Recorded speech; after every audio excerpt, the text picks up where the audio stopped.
Hello guys. Hold on. Gotta fix it. I'm gonna go live a little early even though the countdown's still going because it's about to start. So I want to be ready to go. Hello, good morning. There we go. That's better. Hello, hello, hello, hello. Do, do, do, do, do, do. Pew, pew.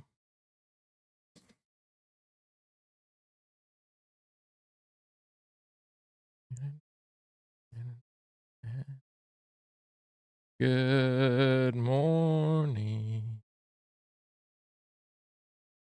Hello, friends.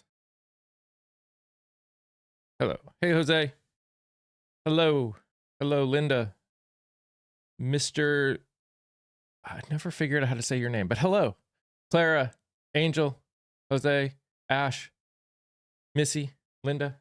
I think I said all this before, but I'm saying them again.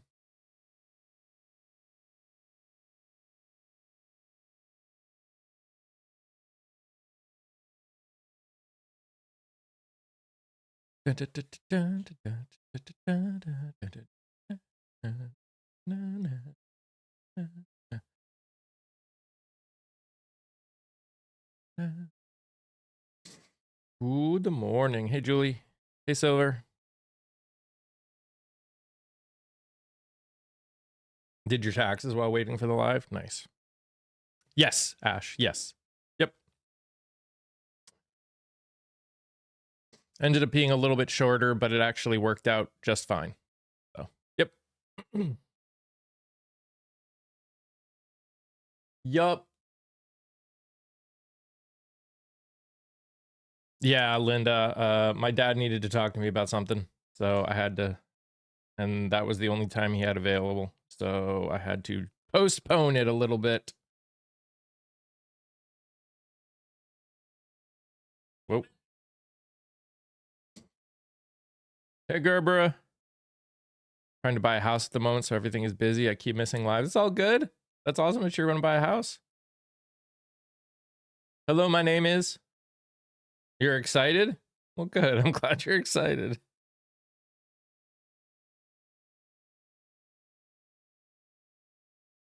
Oh, yeah, he's fine.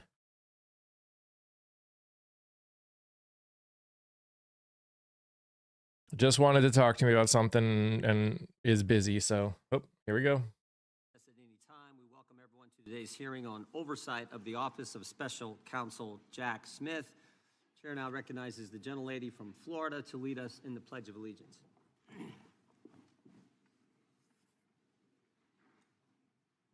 Allegiance to the flag of the United States of America and to the republic for which it stands, one nation, Boo. indivisible, with liberty and justice Hey, Chelsea. for all. We'll begin today's hearing with opening statements. Chair is now recognized for an opening statement. It was always about politics. And to get President Trump, they were willing to do just about anything. January 7th, 2023, Kevin McCarthy becomes Speaker of the House. 16 days later, Jack Smith issues a subpoena for his phone records. Phone records from 2 years prior for a 2-month time frame, Election Day 2020 to January 7th, 2021. Jack Smith and the Biden Justice Department get the phone records of the top Republican in government, the guy second in line to the president. No, who he got the, who called him. he got the records of people that may have broken the law. You can pattern it. I know, exhausted 3 seconds in, who the right? Speaker talked to before big votes, who he talked to after big votes, when he calls his colleagues, when he calls his family. And to add insult to injury, they go to the judge with the subpoena for a gag order on the carrier. AT&T, don't tell your customer, the Speaker of the House, that you just gave his phone call. Do you understand how an investigation works? Joe Biden. Jim Jordan? And here's the kicker. They say to the court, we need this gag order because he's a flight risk. Yeah. Someone might tamper with witnesses or with evidence. Are you kidding me? No. The Speaker of the House is going to run? Yes. They got my phone records for 2.5 years. Even the Democrats said this was wrong. No, they But didn't. of course, we shouldn't be surprised. Jim Jordan's an idiot. Democrats have been going after President Trump for 10 years, for a decade. And the country should never, ever forget what they did. Over the next few hours, we're going to hear a lot of yelling and screaming, I assume, from the other side. But Goodbye. we should never forget what took place, what they did to the guy, we the people, elected president twice. It all started in 2016 when they spied on his campaign. The Clinton campaign hired the law firm Perkins Coie, who hired the public relations firm Fusion GPS, who hired a foreigner, Christopher Steele, to put together the fake dossier. Bunch of garbage in that document, but that was this used by is Jim Comey's Jim, FBI. Jack We all know Smith Jim testimony, Lucy.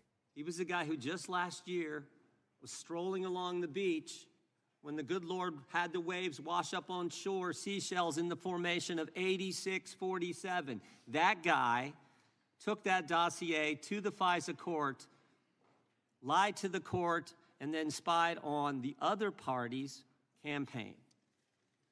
This, of course, led to the Mueller investigation, 2.5 years, 19 lawyers, 40 agents, $30 million to find nothing. No conspiracy, no coordination. Jack Smith is the special whatsoever. prosecutor. Then it was impeachment one. Put together the case Anonymous against whistleblower. We couldn't even know who was bringing the charge Trump on against the guy they were trying to J6 take and the guy we elected, who they trying to kick out of office. We couldn't know. Secret hearings Mar-a-Lago files. in the bunker, in the basement of the Capitol. Again, nothing. Then it was impeachment two. No secret hearings here because they didn't have any hearings. None of It what was a he's snap saying is impeachment, true. And the Senate trial actually took place after President Trump wasn't in office. Then, of course, it was Well, that's Alvin not true. Bragg, who said before A he got majority elected of what district he's saying attorney isn't true. that there was no case here.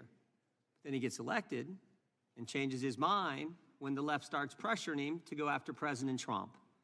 He hires Michael Colangelo, former Democrat National Committee consultant, and the number 3 guy at the Department of Justice.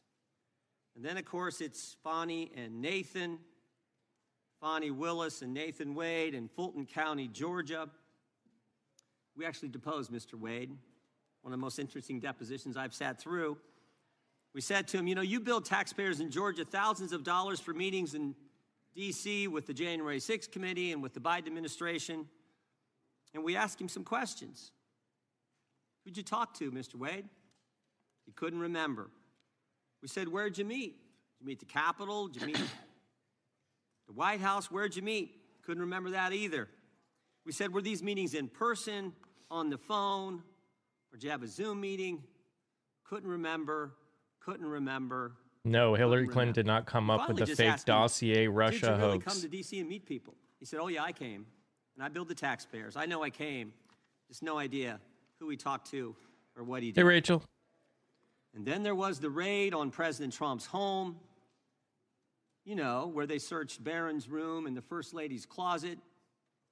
In our deposition with Stephen D'Antuono, head of the FBI Washington field office, he told us none of the normal process, none of the normal protocol was followed in the investigation. He said, first of all, the case was run out of D.C. Normally, you run it out of the Miami field office. No, we're going to run it out of D.C. He said he recommended, and the people in the FBI at the time in the Washington field office recommended they give the president notice before they do the search, or at least when they got there, before they start the search, call the president's lawyers, ask them to come there and meet them and conduct the search together. Again, the answer from Maine Justice. That's your representative. You're very embarrassed to say. It's understandable.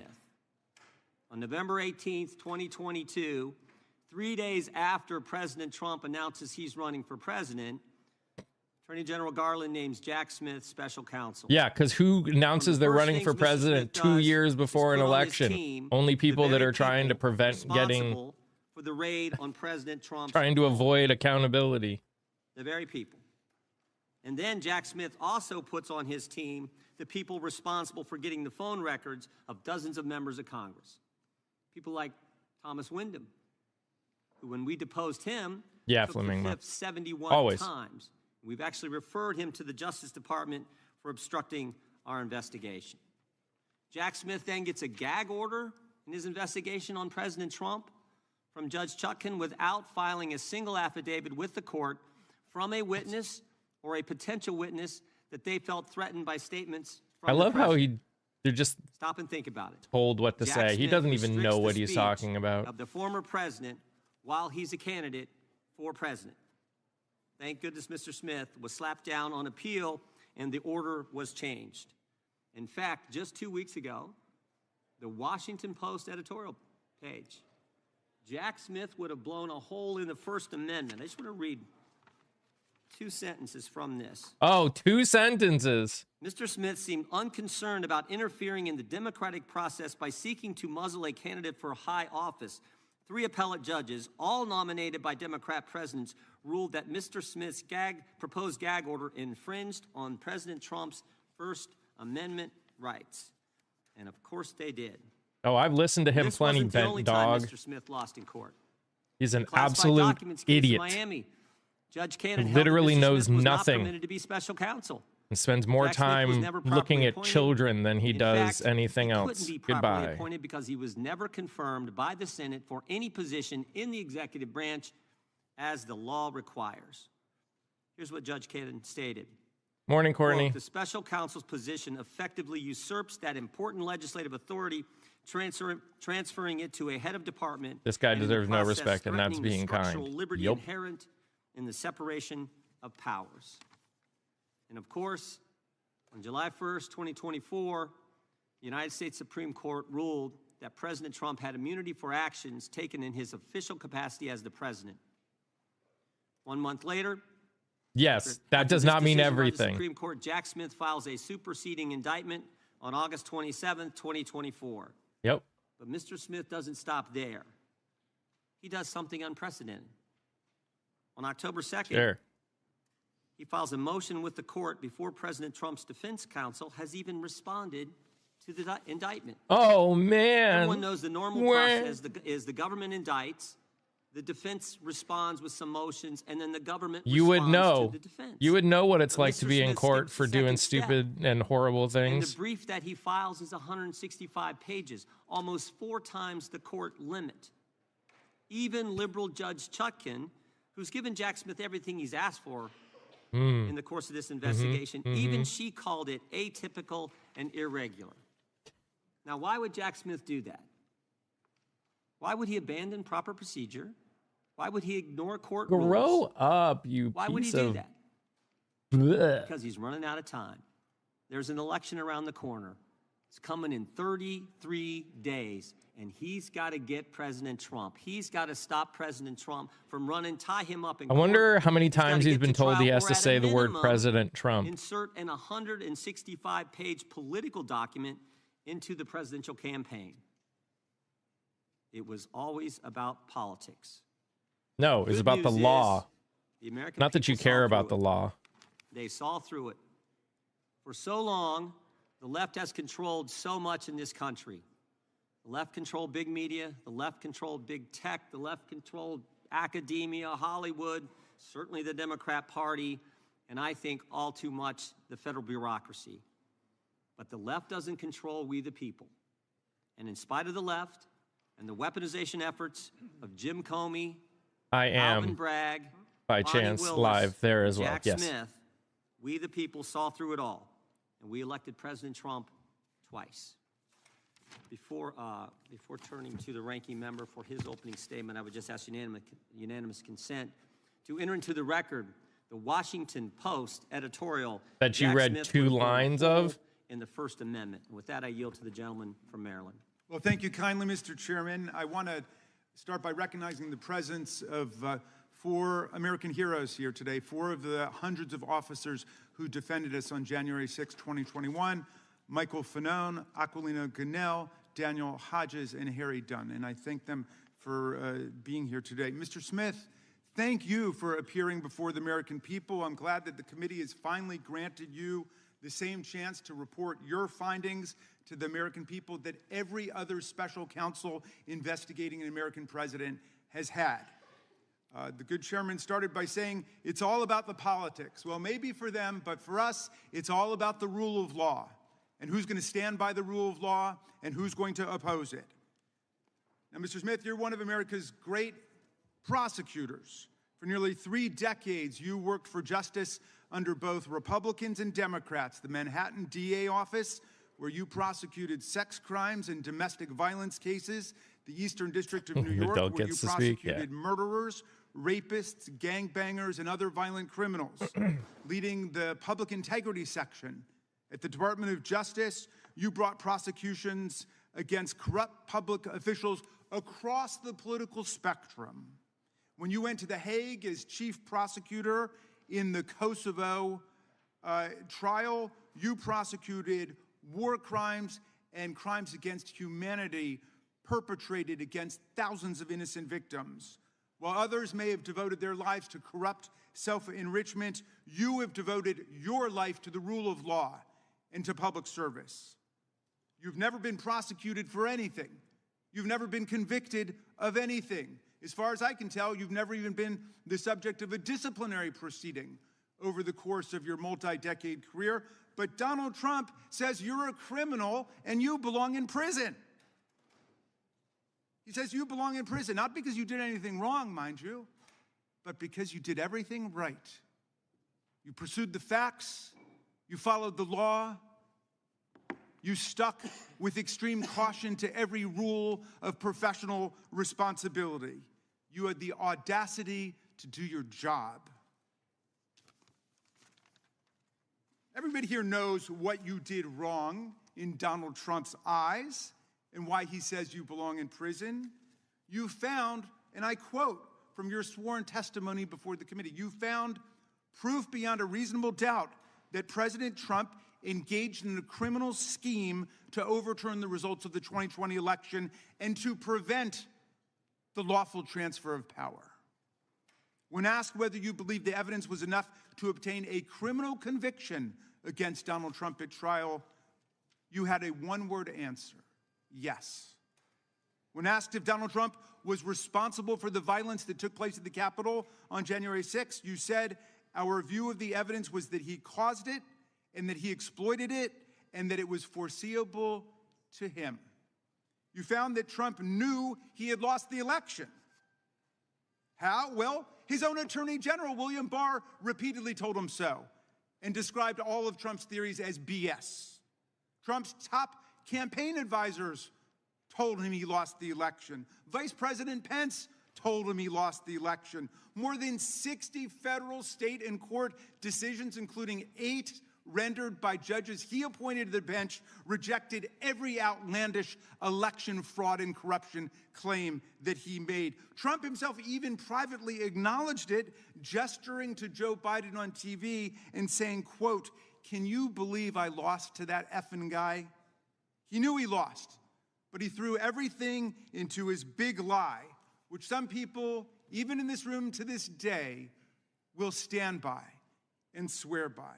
Well, when the big lie wasn't enough to convince officials like Georgia Secretary of State Brad Raffensperger, a Republican, to commit election fraud and just fine Trump 11,780 votes, when it wasn't enough to convince Trump's DOJ to, quote, just call the election corrupt and leave the rest to me and the House Republicans, when it wasn't enough to force Vice President Mike Pence to announce and then exercise lawless powers to reject Electoral College votes and use counterfeit slates to anoint Trump the winner, that's when Trump incited mass violence on January 6th.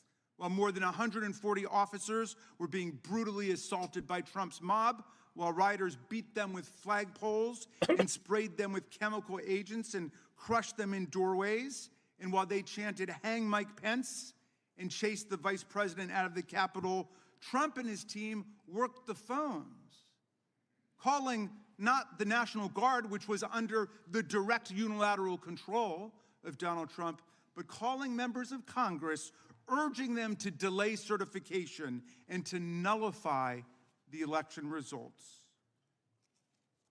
Special Counsel Smith, you pursued the facts. You followed every applicable law, ethics rule, and DOJ regulation. Your decisions were reviewed by the Public Integrity Section. You acted based solely on the facts, the opposite of Donald Trump, who now has purported to take over the Department of Justice. He's in charge of the whole thing under his unitary executive theory, and he acts openly, purely based on political vendetta and motives of personal revenge, and he doesn't deny it. Our colleagues have complained about the special counsel's review of toll records, which are phone records like a phone bill, showing only the timing and duration of calls and containing no content, no substance whatsoever from the calls. But those records were lawfully subpoenaed because Donald Trump made those members of Congress relevant to the investigation. It was Trump who chose to call them to advance his criminal scheme. As you testified, Mr. Smith, if Donald Trump had chosen to call a number of Democratic senators, we would have gotten toll records for them too. I trust our colleagues get the point because America certainly gets the point.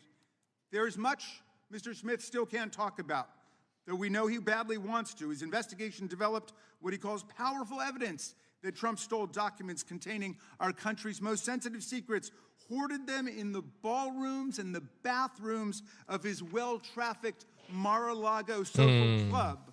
He showed them off to visitors. Those bathroom documents. Gotta love them. By instructing his attorney to pluck out anything really bad before turning materials over to the FBI and having his staff delete incriminating security tape footage. But today we're not going to hear a lot about that because you are gagged by an absurd judicial order rendered faithfully by Trump's most servile and sycophantic appointee to the federal bench, Judge Eileen Cannon. This order not only blocks release of Volume 2 of your report, which is unprecedented, about the classified document scam, it also gags you from discussing the report or its contents with us, with America.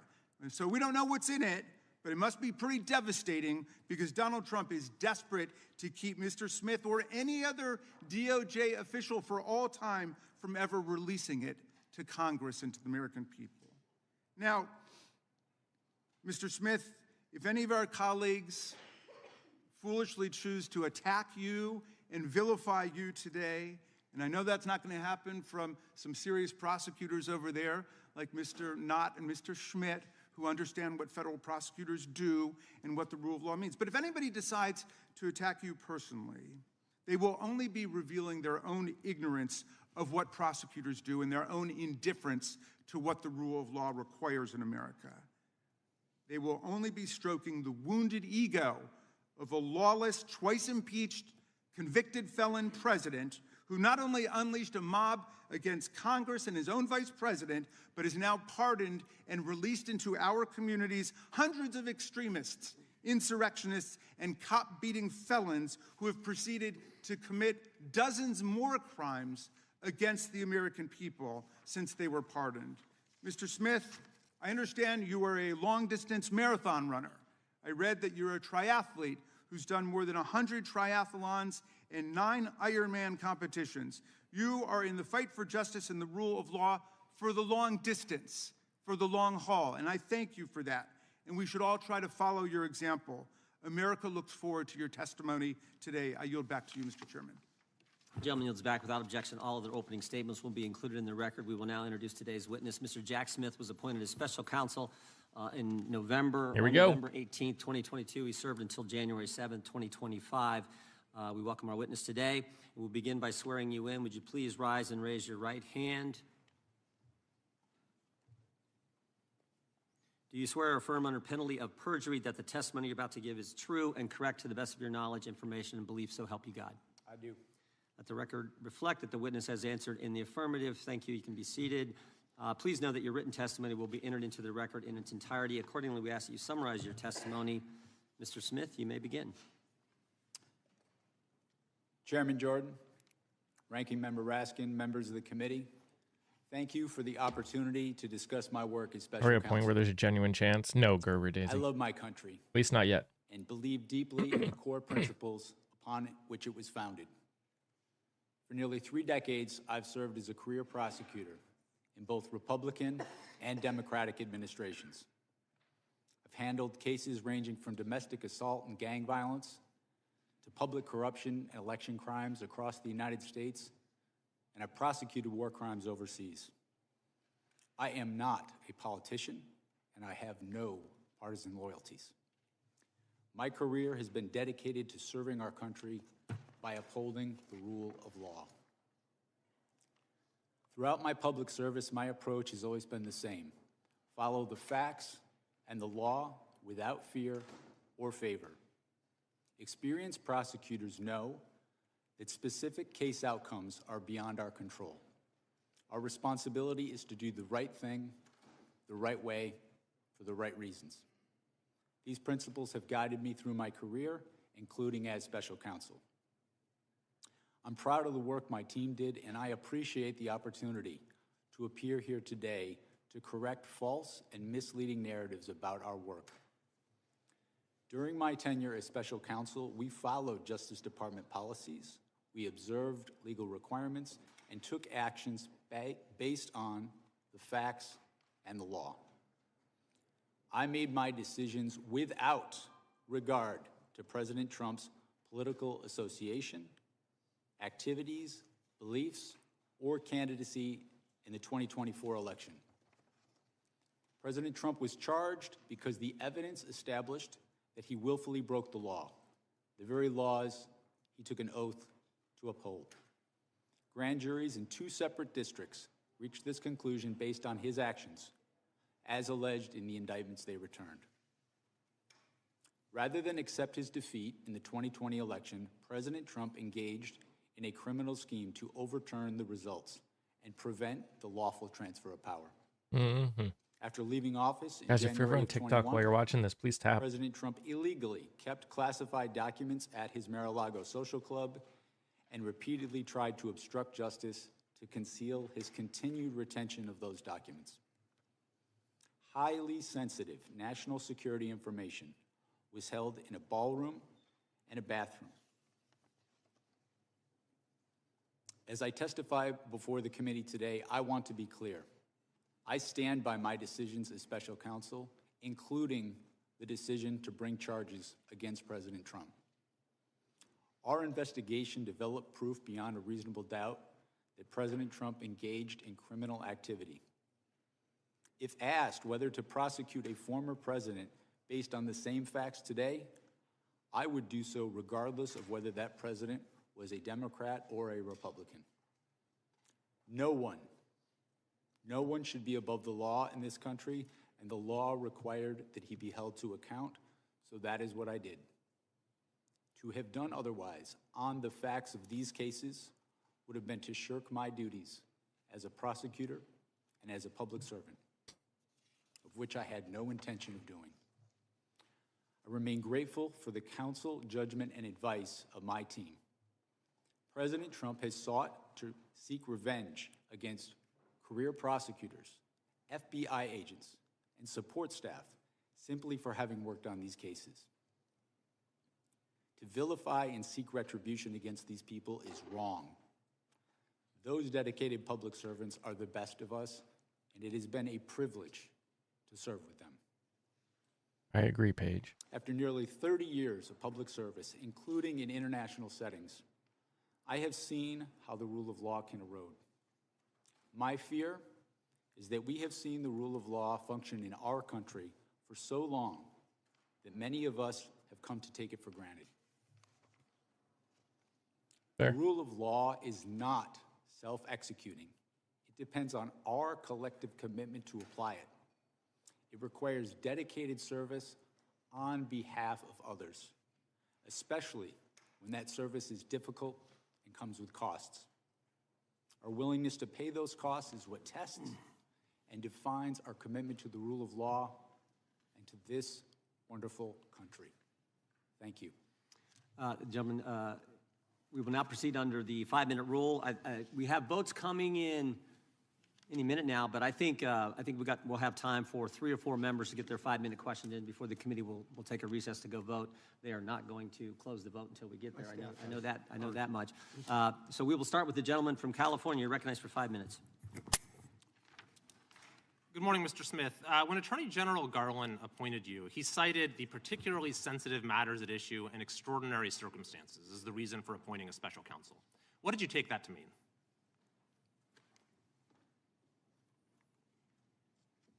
What I understood that to mean is I was to conduct an independent investigation and come to my own conclusions about whether the facts and the law supported a prosecution. But clearly he was alluding to the fact that we had an investigation into a leading candidate for president. Obviously, we know what you think it was. I will rely on his public statements about that. I understood my role as special counsel was governed by the regulations, which required me to make an independent decision on my own. So certainly you would agree it was important to approach the investigation with humility and restraint. Is that fair? Yes, and that's what I sought to do. I sought to conduct... And you thought you possessed those qualities. In fact, you testified at your deposition, quote, "I thought I was the right person for the job." Of course, some disagreed. Constitutional law professor Jonathan Turley, for example, has said, quote, "Jack Smith has a reputation for stretching criminal statutes beyond the breaking point." I assume you disagree with that statement by Professor Turley. I do disagree with that statement. I think my career speaks for itself. I have been. But that statement was also, and I'm sorry to have to interrupt, I just have a short amount of time. That statement was also echoed by the United States Supreme Court in a unanimous opinion in McDonald versus the United States, where the court overturned convictions that you had pursued against a former governor, criticizing your boundless interpretation of the federal criminal statute. At issue, that opinion was joined by Justices Ginsburg, Breyer, Sotomayor, and Kagan. So do you also disagree with that statement by those justices? I have conducted my career in a nonpartisan fashion. That particular case, the legal position that the department took, that wasn't my personal position. That was the position of the department. I see. So, Mr. Smith, I've had the opportunity during my time on this committee to review the work of two special counsels, John Durham, appointed during the Trump administration, and Robert Hur during the Biden administration. And in both cases, they seem to exhibit that humility and restraint that we talked about. But in reviewing in detail the way you conducted this investigation, I see a very different mode of operation.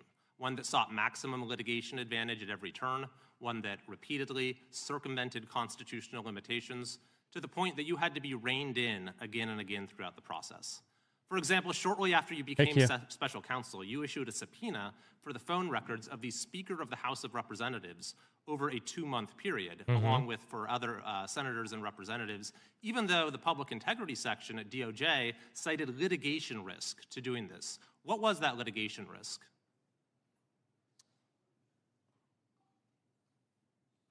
With respect to the toll record subpoenas that we issued, they were approved by the Public Integrity Section. The Public Integrity Section, in approving those subpoenas, noted the fact that the subpoenas were for records for people who were not targets of our investigation. But they said there was a litigation risk and you moved forward with it anyway. And not only that, but you also sought orders from judges making it so those who were having their records seized would not know about it. Yeah, and you even because it's a didn't tell those judges that it was members of criminal Congress investigation, you idiot. In apparent contravention of a federal statute saying that a telephone provider for a Senate office shall not be barred from providing notice that the records had been requested. Now, if you sought to do that today, would you be able to get away with that, with asking the judges for a non-disclosure order without telling them these are members of Congress? When we secured these toll record subpoenas, it was done consistent with department policy. You're correct in that that policy has since changed. They changed the policy based upon the actions that you took. Similarly, you issued a gag order against President Trump that the D.C. Circuit Court of Appeals vacated as overbroad. Is that correct? Well, the D.C. Court of Appeals, in passing on that order, found that it was justified. They narrowed the order, but they confirmed that the phenomenon... They narrowed the order because it was overbroad. In addition to that, you sought an early trial date that the district court rejected, and when you presented your prosecution memo to Attorney General Garland, it's been reported that he was visibly unimpressed and expressed First Amendment concerns. Mr. Smith, looking at the record, I see that you were reversed and rebuked by the Department of Justice itself, by the Attorney General, by the Solicitor General, I by rebuke multiple you, district court justices, Mr. judges, Whoever by you the are. Court of Appeals, and by the U.S. Supreme Court itself. So my final question is, do you believe that you made any mistakes? Do you have any regrets as to how you conducted this investigation? If I have any regret, it would be not expressing enough appreciation for my staff who work so hard in these investigations. Amen.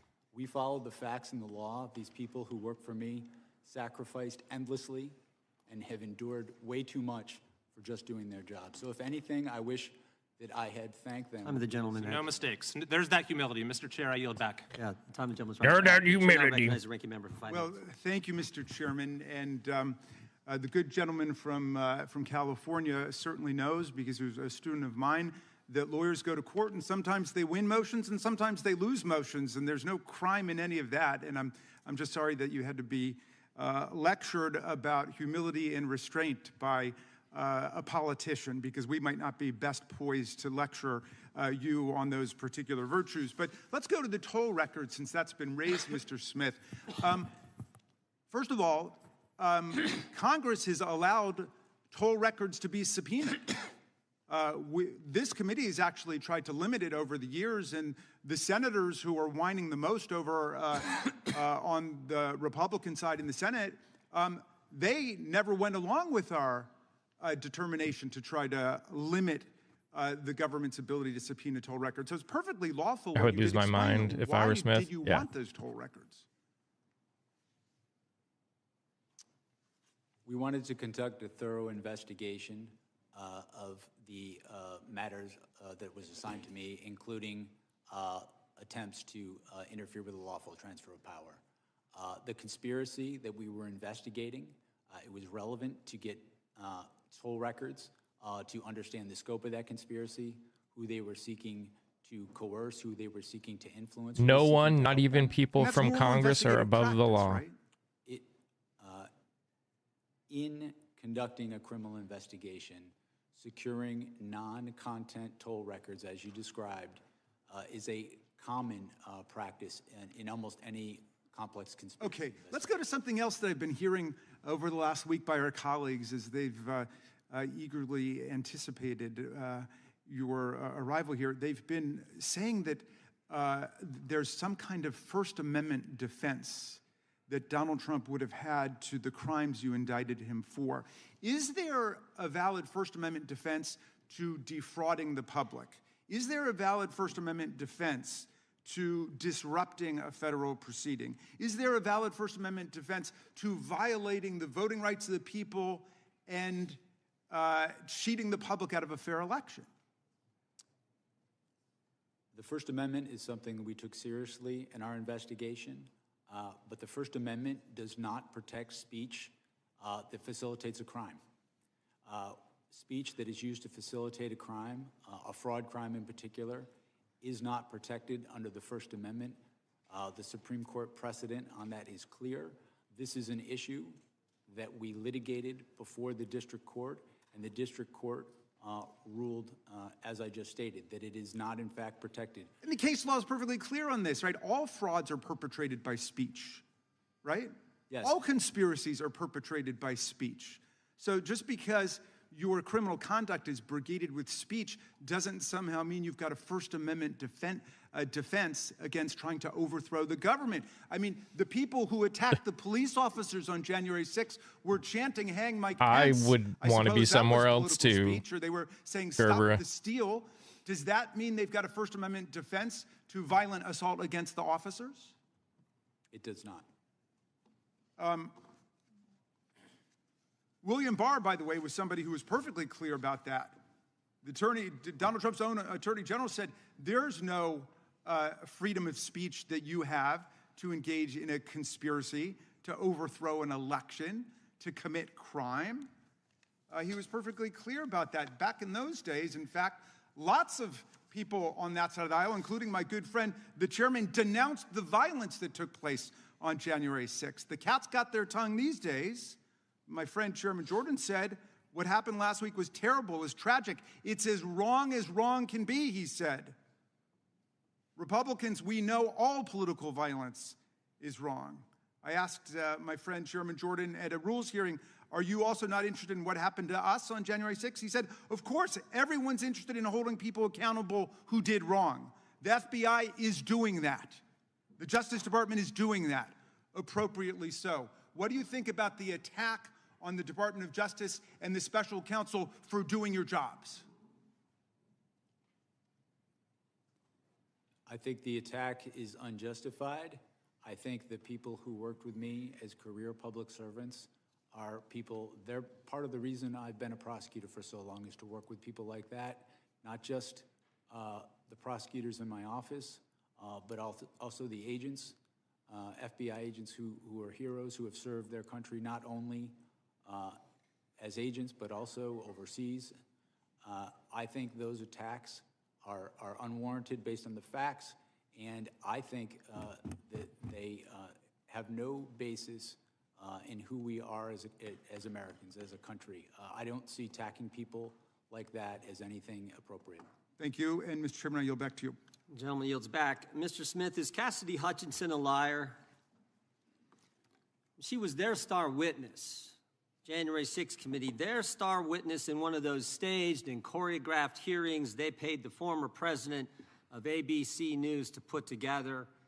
She was, in fact, the only witness at this special primetime hearing, Tuesday, June 28th, 2022, 8 o'clock in the evening, and she told some stories. I mean, these were some stories. She talked about President lunged across the back seat, grabbed the steering wheel, tried to drive the car to the Capitol. And I just want to know, you think she was lying? Chairman Jordan, my assessment of that particular issue is that with respect to the testimony about the president lunging towards the driver, my recollection of her testimony about that is that it was secondhand. She had said she'd heard that from somebody. You familiar with the name Tony Ornato? I'm sorry? You familiar with the name Tony Ornato? Yes. White House Deputy Chief of Operations, Deputy Chief of Staff for Operations, right? You remember what he said about it? As I sit here right now, I do not. Yeah, he said it didn't happen. How about Bobby Engel? You familiar with that name? Oh, well, he said it didn't Secret Service happen. agent who was actually in the car that day. You know what he said? He said it didn't happen. And they both said the first time they ever heard this story was when Ms. Hutchinson testified in the primetime hearing as their star witness of the January 6th committee. By the way, did you ever confirm her testimony about this particular incident? We conducted, as I said before, our own independent investigation of all aspects of the case that we thought was relevant. We, attorneys from my office... Did you ever confirm it? That's a simple question. Well, we interviewed her, I should say, attorneys in my office before. Did you ever confirm the president leaping across the seat, grabbing the steering wheel? How do you expect them to confirm it or deny it? Did you ever confirm that? Right. We interviewed another firsthand witness who was in the car who did not confirm that had happened, but also in your deposition to the committee last month, Mr. Smith, you said this: my recollection with Ms. Hutchinson was a number of the things that she gave evidence on were secondhand hearsay. You remember making that statement to us last month? You just said it now. I did, and I was referring particularly to what we're talking about now. Yeah, and you also said Ms. Hutchinson, regarding this particular claim, was a second or even third-hand witness. We asked you, if you were a defense attorney, how would you handle cross-examining her if she was on the witness stand? And you said, if I were a defense attorney and Ms. Hutchinson were a witness, the first thing I would do was seek to preclude her testimony because it was hearsay. You remember saying all that? Yes, that's correct, sir. That's correct, right? Were you going to put her on the witness stand if you ever got to trial? We had not made final determinations as to who we were going to call as a witness. We had a large... You were still considering her? We had a large choice of witnesses in this case. Are you familiar what Washington Post reporters... The Washington Post. Well, you know. They did this book, 300-some pages book on chronicling the whole investigation of the Justice Department. And here's what they said on page 310. They said, Jack Smith had wondered whether some of Hutchinson's claims might be relied upon at trial. Still, at one point, Smith told the elections team he wasn't ready to give up on Hutchinson's account. Ultimately, however, Trump administration officials uniformly, fiercely disputed her accounts under oath. Prosecutors on your team told Smith they wouldn't want to use Hutchinson as a witness in court, and Smith agreed. Are Carol Leonnig and Aaron Davis, who wrote this, are they lying? My recollection is that I certainly had not made any final determinations about who we were going to call. And that's the point. That is the point. There is no point. They used her in a prime time There's hearing, no point. and you won't rule out using her, or didn't rule out using her, putting her on the witness stand when everybody knows she wasn't telling the truth. That says it all. It says nothing. That's the degree the left and Democrats were willing Has to go to get nothing President to Trump, do with putting it. on the witness You're stand an someone absolute everybody knows is making idiot. it up. Everybody knows that. And you were willing to do it. By the way, you know how many times Cassidy Hutchinson was mentioned in their report, the January 6th report? Any idea, Mr. Smith? I do not. 185 times. Congratulations. Someone that the whole country knows wasn't telling the truth, and you were still considering putting her on the witness stand because you had to get President Trump. And everybody can see it. Wah. You don't know what the hell you're talking about. We better take a recess for votes. We will resume as soon as votes are over. Back here 10 minutes after. Mrs. Smith, you guys can go back to the room that you were in. And you do? Yep. Yes, absolutely. Yep. More of a clue than him. Yep. 100%. 100% more of a clue than him. Yep. Not even a question. Not even a freaking question. Jim Jordan couldn't tie his own shoes without having to look at a, little kid.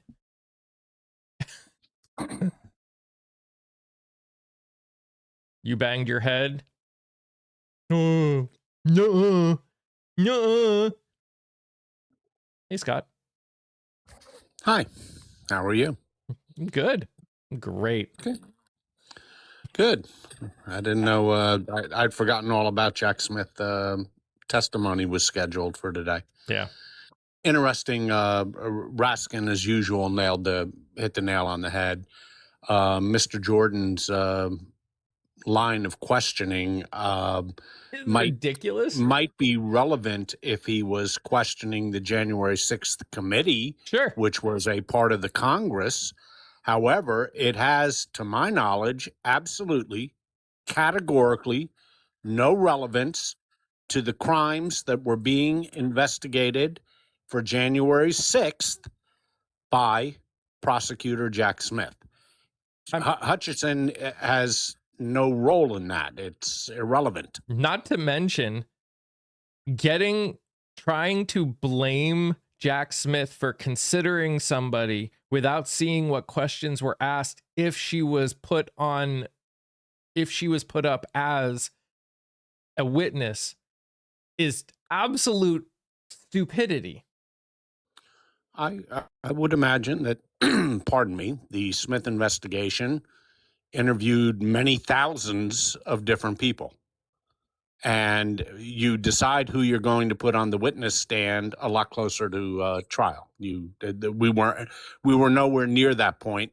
And at any rate, Hutchinson is, whether Donald Trump reached for the steering wheel or not, has nothing to do with the crimes of January 6th, which is the purview of the special prosecutor. Yep. It did have something to do with the January 6th committee, the hearings in Congress. And if you wish to impeach Miss Hutchinson's testimony, then she did testify. That's fair game. Yep. That's fair game. But it has absolutely categorically nothing to do with the criminal investigation under the DOJ by the special counsel, Jack Smith. That has nothing to do with it. She is irrelevant to that. And if this were a trial as opposed to a congressional hearing, the attorney for Jack Smith would say, relevant, Your Honor, and Your Honor would say, stop the line of questioning. It's irrelevant. The way he was acting at the end, Sorry, I was running around all for hours this morning and I kind of came in at the end, but like dude thought he was up there cooking. He just thought he ate. He just looks so fucking happy with himself. And I'm like, "Bro, really?" And why are we up here talking to fucking Jack Smith and talking about why are we not getting these files released? Like, let's come on now. Well, they're the ones who called him, Kia. Of course they did. They're pretty foolish for wanting to do that because he's going to eat their lunch. He just sits there so cool, calm, and collected. And I think that just like digs at them so hard because he just doesn't even like crack a sweat or anything, and they're up there looking like they're about to flip out. Or that first guy acting as though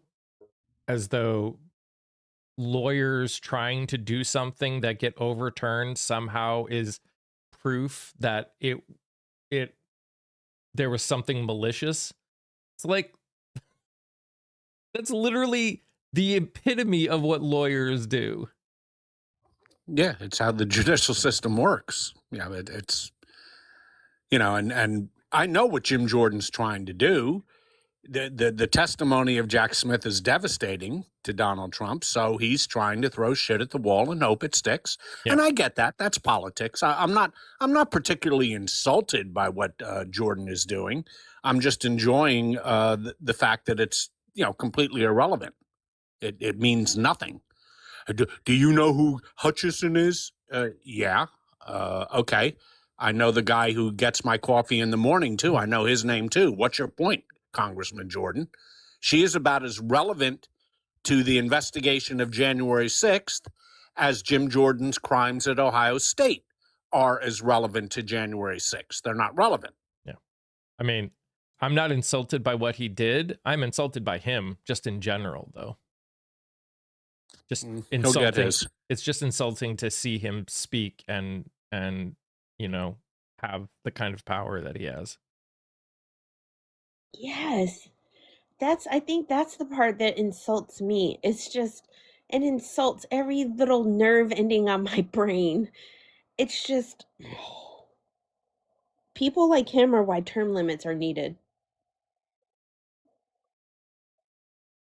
He just Oh yeah, we know he's trying to muddy the waters. The problem is nothing is going to come of this. That's the problem. That's the frustrating thing. This is all a show. They're not actually going to do anything because of it. Well, certainly nothing good can come for Trump of this, which is why it was silly to begin with. That none of this would be happening if they didn't go after Jack Smith, somehow trying to find that he committed a crime by investigating Trump. You have to go to the genesis of how this all started. They went after Jack Smith for doing his job as a special counsel. Boy, did they pick on the wrong fucking lawyer. They picked on the wrong lawyer. There's a reason Jim Jordan never passed the bar. He's dumb. They picked on the wrong lawyer. Thank you, Scott. That was the laugh I didn't know I needed this morning. Somebody in North Carolina won $206 million jackpot. Nice. It wasn't me, unfortunately. Thank you, Scott. I was just going to ask if it was you. No, I'd be so much nicer to you if you did. Right? I'd like your cats. I'd say, oh, what cute little cats. I just, this whole thing, everything about it is just such we're watching like a temper tantrum. We're like actively watching like a kid get revenge for being bullied at school, or what he feels was being bullied at school because everybody didn't worship him. Like they were talking about, the cubes getting ready to go into Maine. There's like, I was watching a live last night, and this lady on the panel, she pulled up the numbers. There's like 10,000 total immigrants in Maine. 10,000. Like what? It's because anybody that I'm sorry, hang on. Waffy was looking like she was getting ready to Hmm. do crazy stuff. Sorry. But it's like the waste of resources, the waste of our time. It's like they're sitting there just gaslighting the ever living shit out of us. And that dude, like watching him, I almost want to ask him, like, are you okay? Because that dude, like, was just up there smiling and all excitedly waving his hands. And I'm like, bruh, you literally didn't do anything. You didn't say anything that was true, right? That has anything to do with anything. Because unfortunately, he's not speaking to us. He's speaking to the people that literally know nothing, and and that are watching Well, this. I'll tell you who doesn't want ICE going into Maine. There's one person who really doesn't want that to happen, and that's Senator Susan Collins, who's running for re-election. She really doesn't want that to happen. So this should solidify her losing her seat. Well, yeah, Jamie Raskin was great. He's like, this person who just talked was my student. He should know better. Like, dude.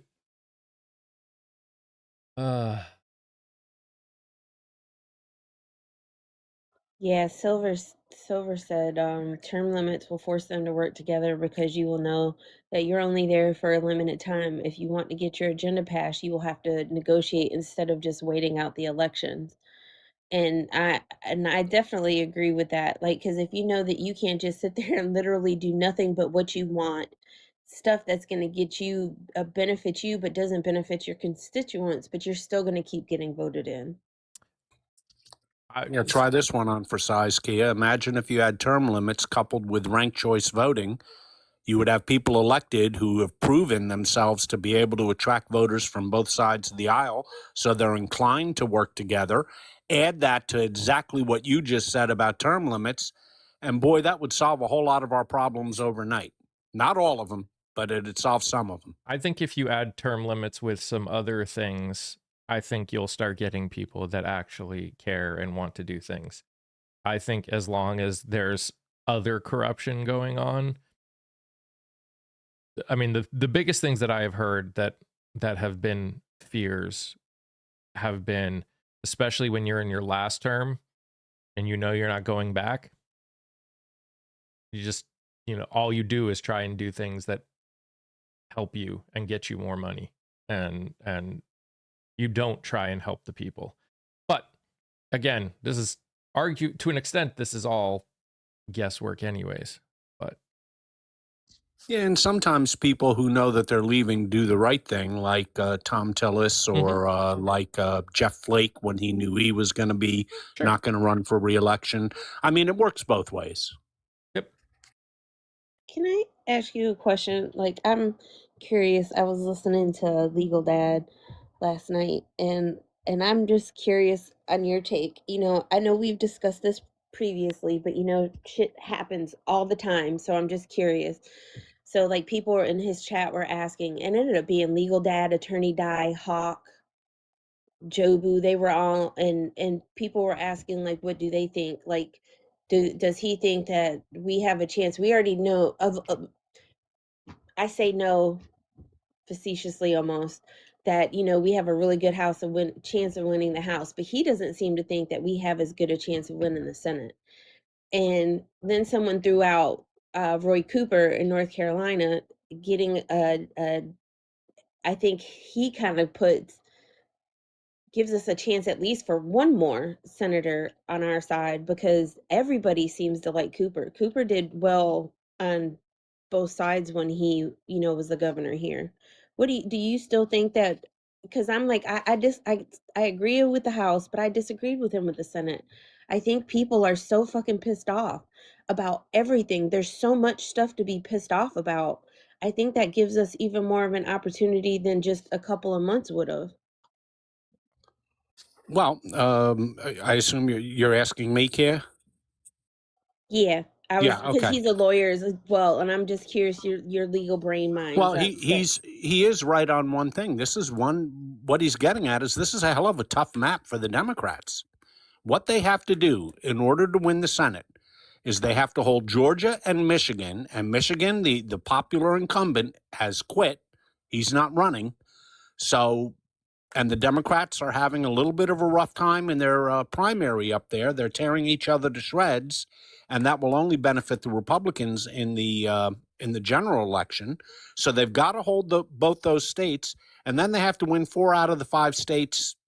You know, the ones that are close. They would have to run it practically, winning 4 out of the 5 states. I think the Democrats have a very good chance in North Carolina. I think they have a decent chance in Maine. They have a much, much, much better chance now in Alaska. I've moved Alaska up almost into a tie with Maine as the second best pickup choice. But then you've got rough ones. You've got to win in R13, R14 states of Texas or Ohio. You've got to win one of those two. So that's what he's getting at. That's a tough ask. That's a tough ask. On the other side, we're seeing the electorate moving by at least 7-8 points. Probably more, but I want to be on the conservative side here. And if we get an 8-point movement like we had in 2018, I would say the Senate is 45-55 chance on that one. Republicans having an edge. If it gets up to 9, flips the other way, 55-45 Democrats. I think the Democrats are looking very good in Georgia to hold. I think the Democrats will end up pulling out Michigan only because of the national trend. Michigan's a toss-up state, and the whole country is moving, away from the Republicans and the generic ballot. I think that'll be enough to hold Michigan. Then you got to take 4 out of the 5 of North Carolina, Maine, Alaska, Texas, Ohio. The last 2 that I mentioned, they're going to be rough. The Democrats have strong candidates everywhere, and that matters. In North Carolina, they have the best possible candidate they can have. You're not going to get any better than Roy Cooper. In Maine, we don't know yet. It's a competitive Democratic primary. We'll see what happens. In Alaska, you have the only Democrat who could win in Alaska with Portola. She is the only one who can win. There is no other Democrat who could win. In Ohio, you have the only Democrat who can win in Sherrod Brown. Donald Trump won the state by 13. He only lost by 3. He's the only Democrat who could win in Ohio. And Texas, we'll see. Texas, much like Maine, you have a competitive primary. One good thing about Texas is we're going to know in a few weeks who the candidates are. If the Republicans nominate Senator Cornyn again, I think they have the edge against either Tallarico or Crockett. But if they go nuts and nominate Paxton, that opens up a chance for the Democrats to take that seat. Do you guys, either one of you, think that with the fact of them doing all this gerrymandering and people be Zeus, bruh.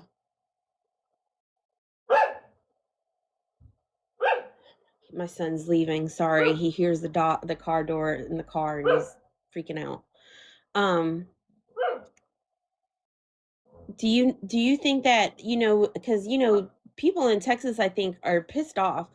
I think they thought that gerrymandering stuff was going to help them, but I'm almost curious if it's not going to end up backfiring in their face, especially with all the stuff that the cubes are doing and how pissy that is making a lot of our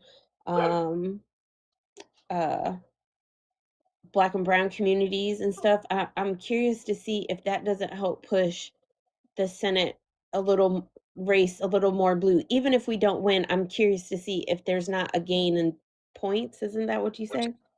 Oh, there's definitely going to be a gain in points. This is going to be a single-digit race. This is not going to be your typical Texas Senate race where the Republican wins by 15. That ain't happening.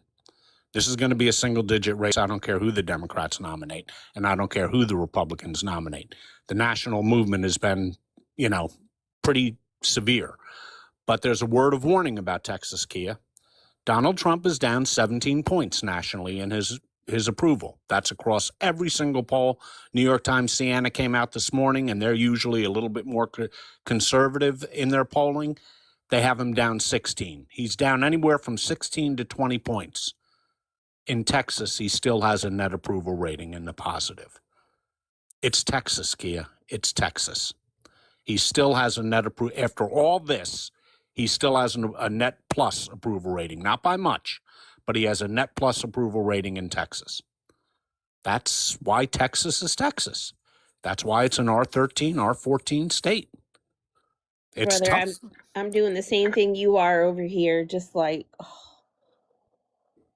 Yeah, I mean, there is a reason that a Democrat has not been elected to statewide office in Texas in 35 years.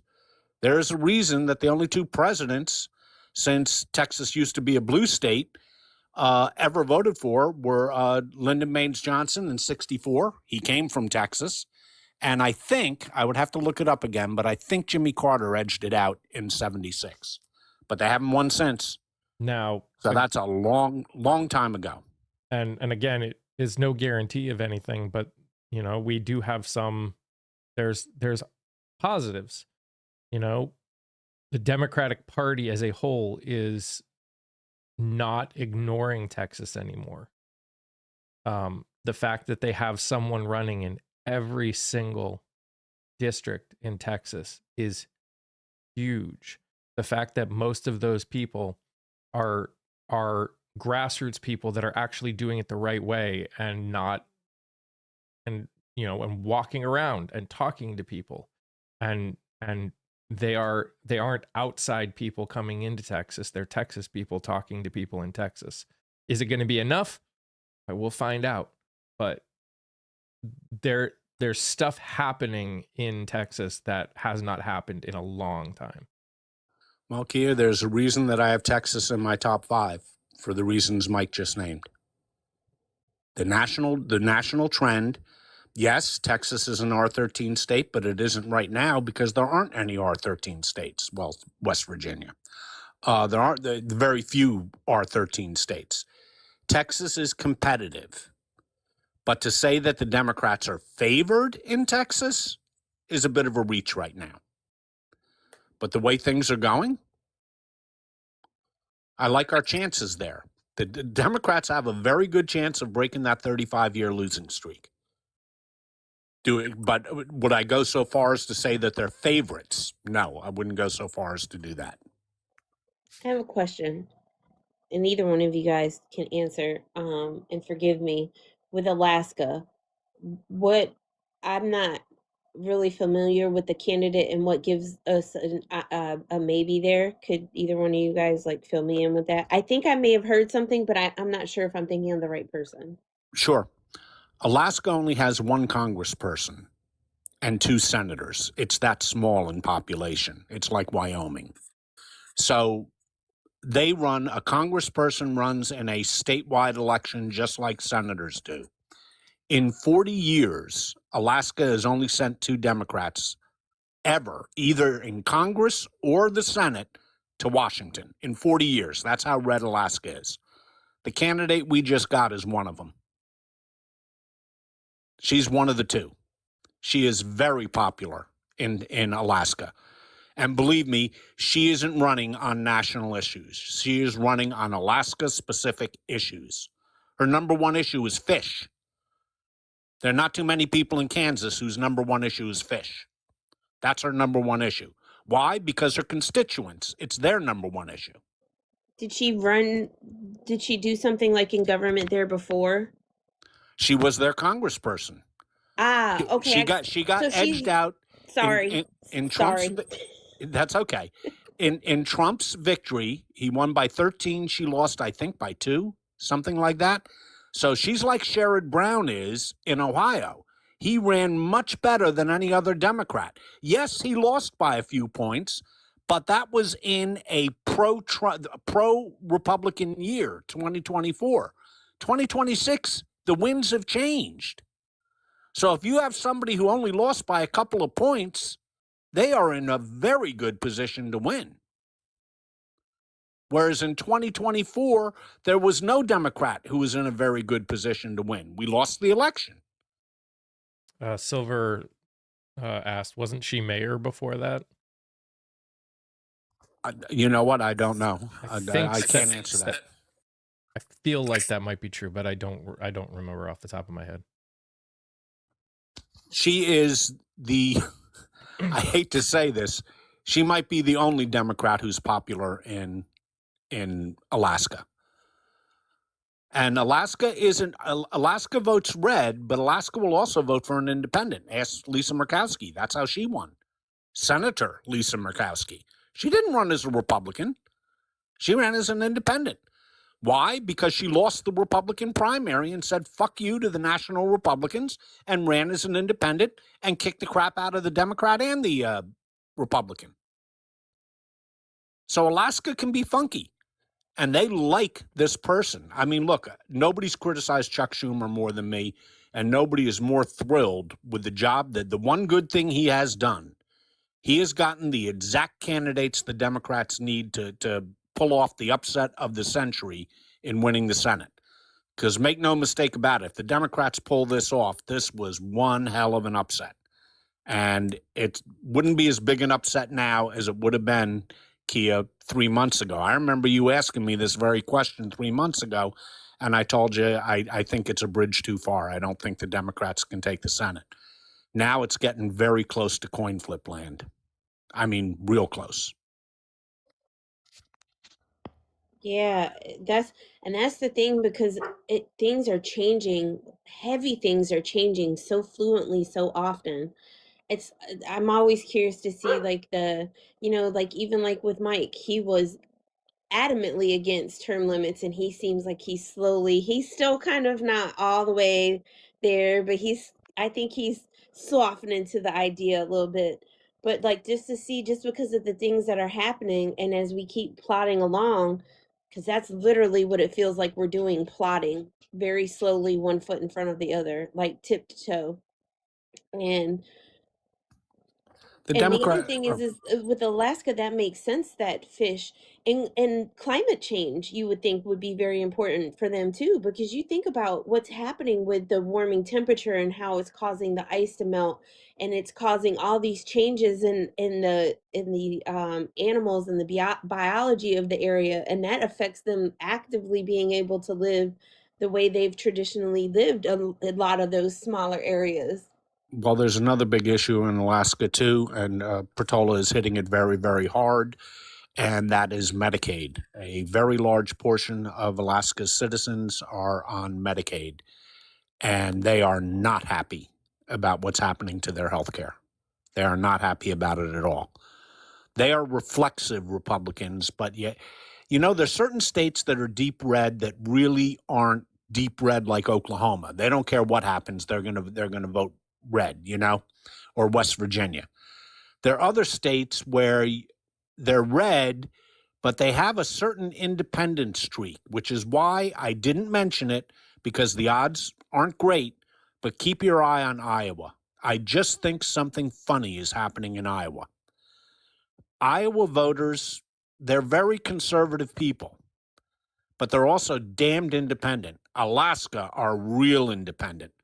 And there's a reason that Montana elected a Democrat for as long as they did, named John Tester, because they're independent.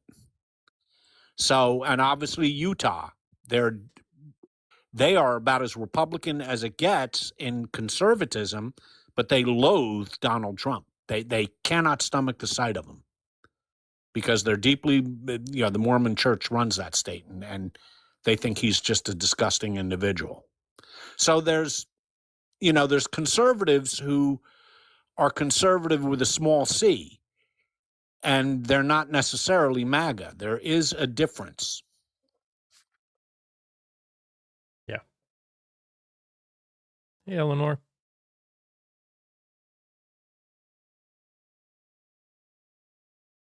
I was over here trying to type and send a greeting to Eleanor, and my hand got attacked. So is Jack Smith, is this thing still on in the background? Are they coming back? Are they like on lunch or they're just something? I guess there's a vote going on in the House that they're all going to do, and then they're coming back. Gotcha. Well, I got some new data. New York Times Siena came out with a poll this morning, and I like quoting Siena polls because they're a little bit, there's some polls that make it look, oh, so great for the Democrats, but Siena is an A-plus poll, and they're always very conservative in their polling. Overall, Donald Trump has a negative 16 approval rating. Now, it's important to remember that your approval rating, and I'll get to this in a second, favorable versus unfavorable, generally trends towards whatever the top issue is. So let's go into the issues. So I'll get to what the top issue is in a second. He's in the negative on every issue. Managing the government, negative 14. This one surprised me. Normally, when we have a foreign intervention, in the beginning, the American people always favor it. It's hard to remember now, but Vietnam, Afghanistan, and Iraq were wildly popular when they started. So it should be popular in Venezuela, right? Wrong. He's negative 13. His old top issue, which only a few months ago he was in the positive on, immigration, of course, negative 17. Negative 18 on the economy. And what's the number one issue? Well, we all know what it is, the cost of living. And remember what I said, your overall approval rating will always tend to track towards where you are on the biggest issue. Where is he on the biggest issue? Negative 29. Whew. His relationship with other countries, no surprise here, negative 19. Russia-Ukraine war. Well, they don't like him backstabbing Ukraine, including Republicans. Negative 24. And the final issue, and this is mind-blowing, the Epstein files. Trump's handling of the Epstein files, negative 44. Whew. Holy Only shit. 32%, this goes to what Kia was just saying, only 32% think this country has been better off in the last year under Donald Trump. And that includes about 28% of Republicans. 34% of independents also disapprove of his job performance. And on the economy, 57% disapprove, and 69% of Gen Z disapprove. Now, why do I bring up Gen Z? They're just part of the electorate. Well, they're the only part of the electorate that is going to grow. They're not making any more boomers, not making any more Gen X, not making any more millennials, but 16.5 million Gen Z will enter the voting force between the elections of 2024 and 2028. That number right there, 69% disapproval, has got to be keeping people up at night in the White House. Silver asked, was Nixon even this hated? Has there ever been, she also asked, has there any president ever had this bad of a rating? No president has ever had this bad of a rating at the end of his first year in office. It has never occurred. Richard Nixon, right in the weeks before he left the White House, yes, he was below that. And President Bush, at the end of his term, was at 32% approval.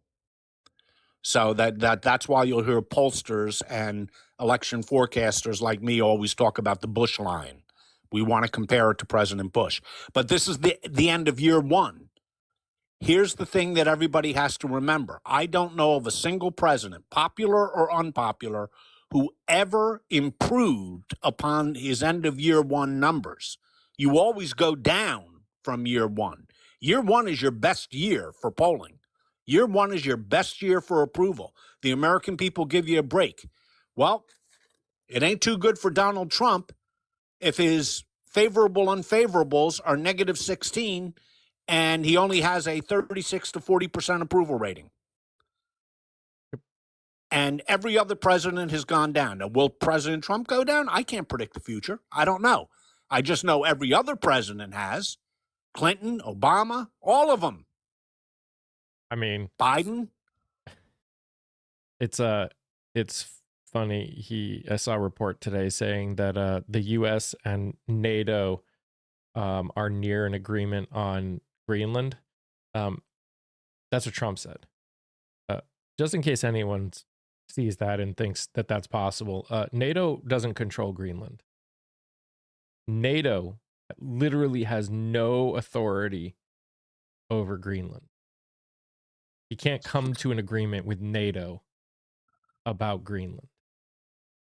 Well, and plus yesterday, as if it could get any worse, he was not only talking about the Chinese coming for our carpets, whatever that's supposed to mean, he also couldn't remember and kept calling Greenland Iceland. Folks, there's something really wrong with this guy, cognitively. He kept calling Greenland Iceland. And secondly, it looks like what the bargain will be, according to the Times, is that the United States will be able to have military bases there, which we already have the right to do. So in other words, what's happened? It's beginning to look like Trump is tacoed out again.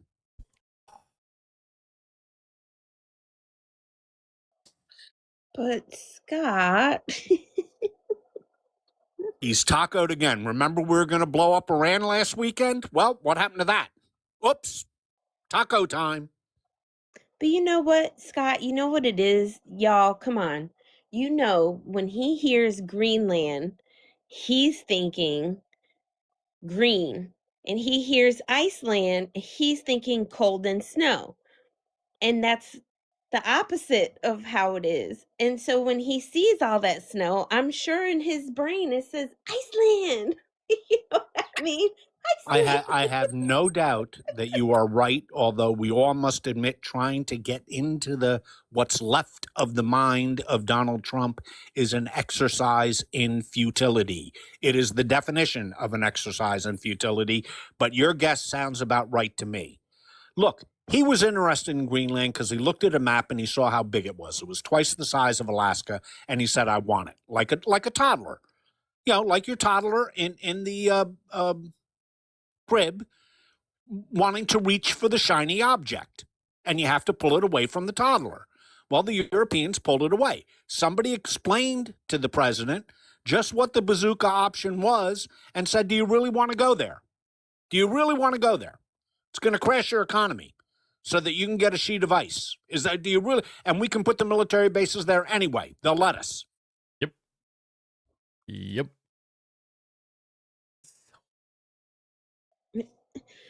I just, oh my God. I just can't, and I won't watch him speak or listen to him speak. Like his voice and the way he talked, like literally makes my brain, it feels like somebody's grating on my brain with a cheese grater.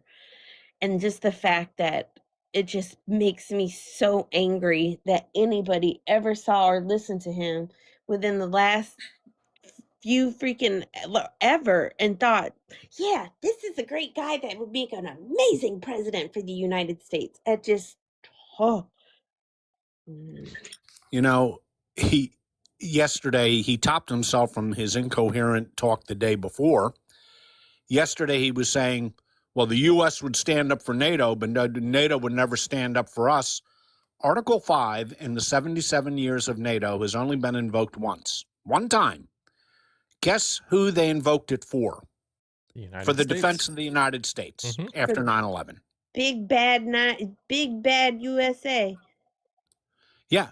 And, the only time that it's ever been invoked is for that. And Trump's up there making a fool of himself by obviously forgetting that. He obviously forgot that or didn't know it, probably never knew it.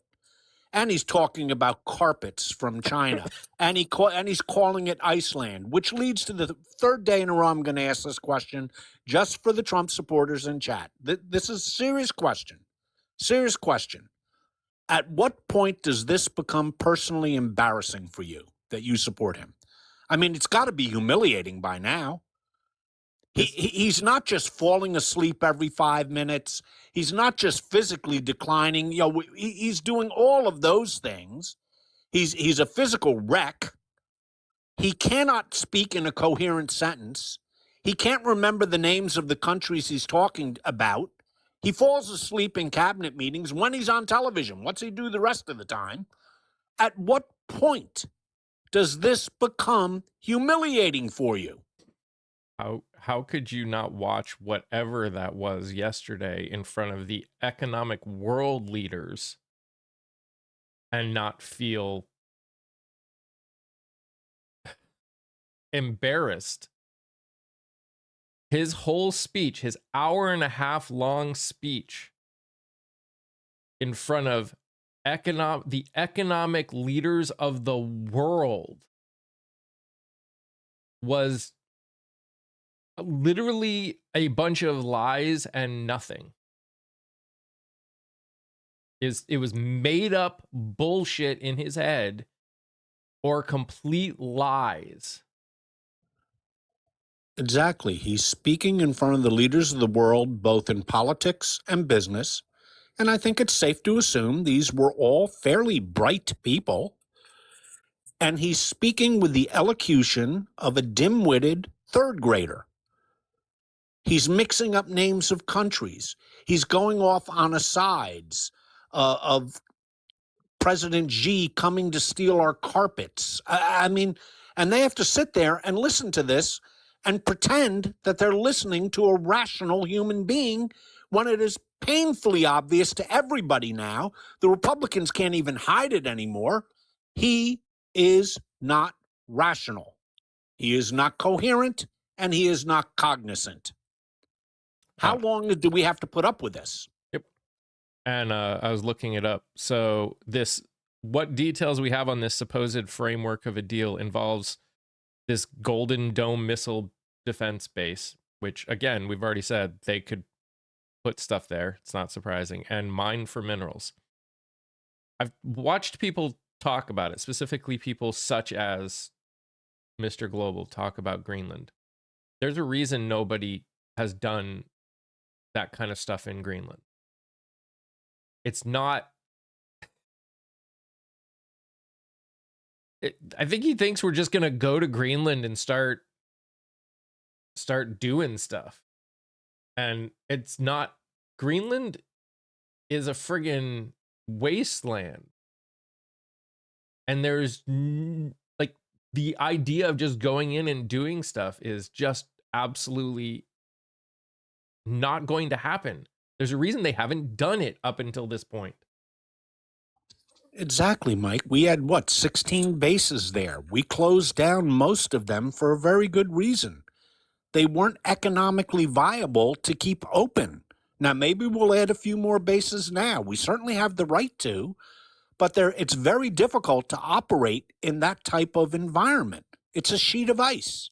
It has horrible weather. And the same is true for business. We're not just going to go in there and stick a stick in the ground and say, Eureka, we've hit rare earths. No, that isn't the way business works.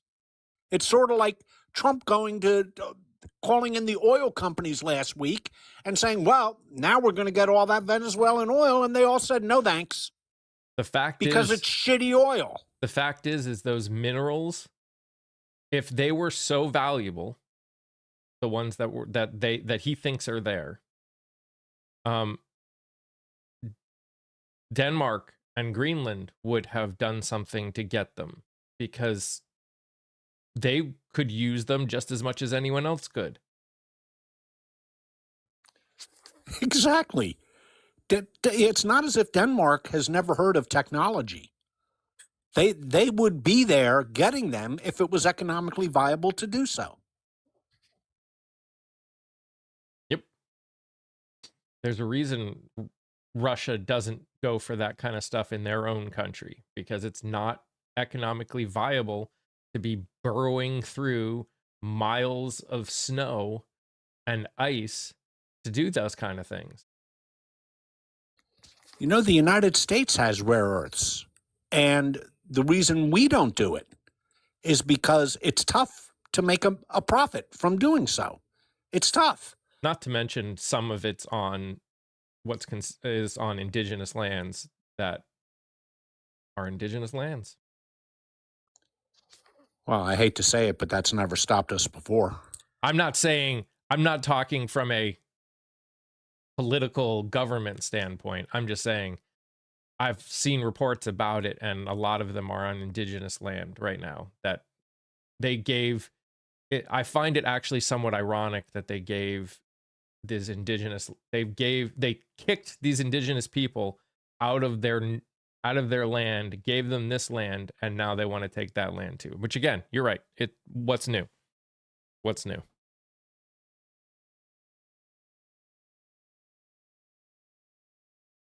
Didn't we have like 25,000 troops there in the 80s? Yep. We had a lot of troops there in the 80s. But where did this whole thing with Greenland even come from, though? Like, what all of a sudden, like, put this little damn bird in his brain to, like, all of a sudden we want?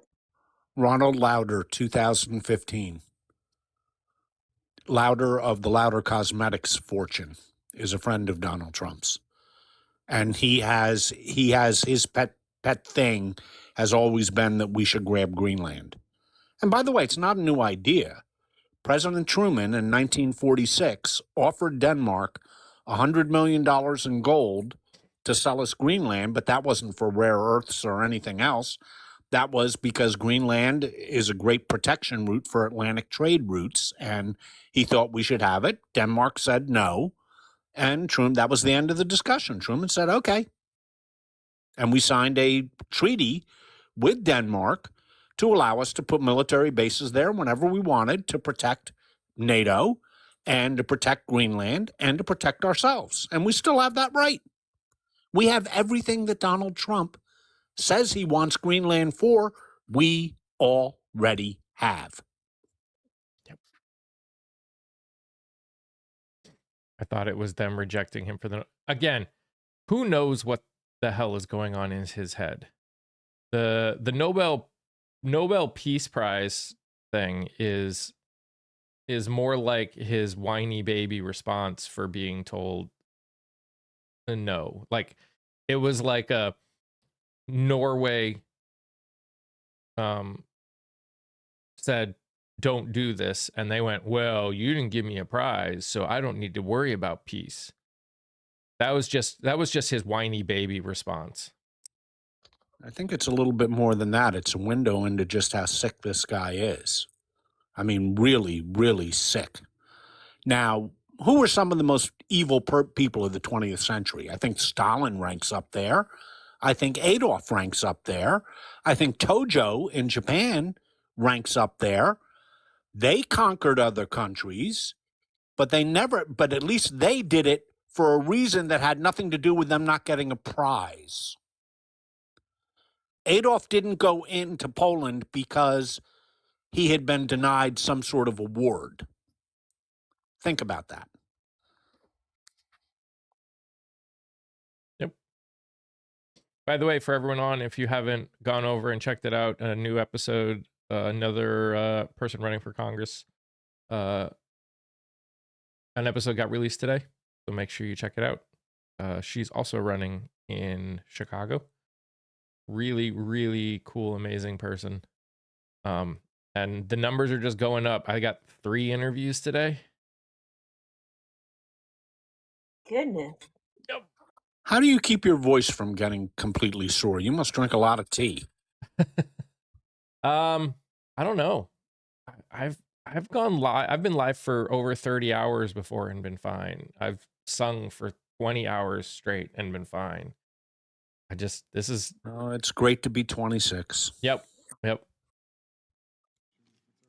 I'm exhausted though. Mostly because of the editing after. Oh, here we go. From ranking members recognized for unanimous consent request. Thank you very kindly, Mr. Chairman, and this just goes to the question of the hypothetical witness at the trial that didn't happen. New York Times, May 1, 2024, Trump acknowledges he wanted to go to the Capitol on January 6th. Objection. Carol Leonnig, who you quoted, Carol Leonnig outlines Tony Ornato's history of lies. That's June 30, 2022. Objection. In July 1, 2022, the men disputing Hutchinson's testimony are 2 of Trump's biggest acolytes. And finally, June 29, 2022, CNN, Cassidy Hutchinson stands by her testimony amid pushback. Thank you very much. Gentleman from New York is recognized. Thank you, Mr. Chairman. Mr. Smith, over the past few years, Republicans have waged constant attacks on you. Donald Trump has said you are totally compromised, a political hitman, a left-wing radical, a criminal, a fully weaponized monster, and that you should be considered mentally deranged and thrown out of the country. Just this week, he called you a sick bastard. Yes, Scott, you can. Unfortunately, the rules of decorum prevent me from saying what I think of Donald Trump. But he is not the only one to launch attacks against you. Chairman Jordan has accused you of abusive surveillance and accused you and your team of partisan and politically motivated prosecutions. Despite the mountain of evidence that you laid out in the special counsel's report and in your court filings, President Trump's supporters are convinced that the only reason your team tried to hold him accountable is because you have a vendetta against him. I want to address these allegations today. You have had a long and distinguished career with the Justice Department, including serving as the chief of DOJ's Public Integrity Section for 5 years. While leading the Public Integrity Section, you led investigations and prosecution of public figures and political leaders from both parties, Republicans and Democrats. Can you give us a couple of examples?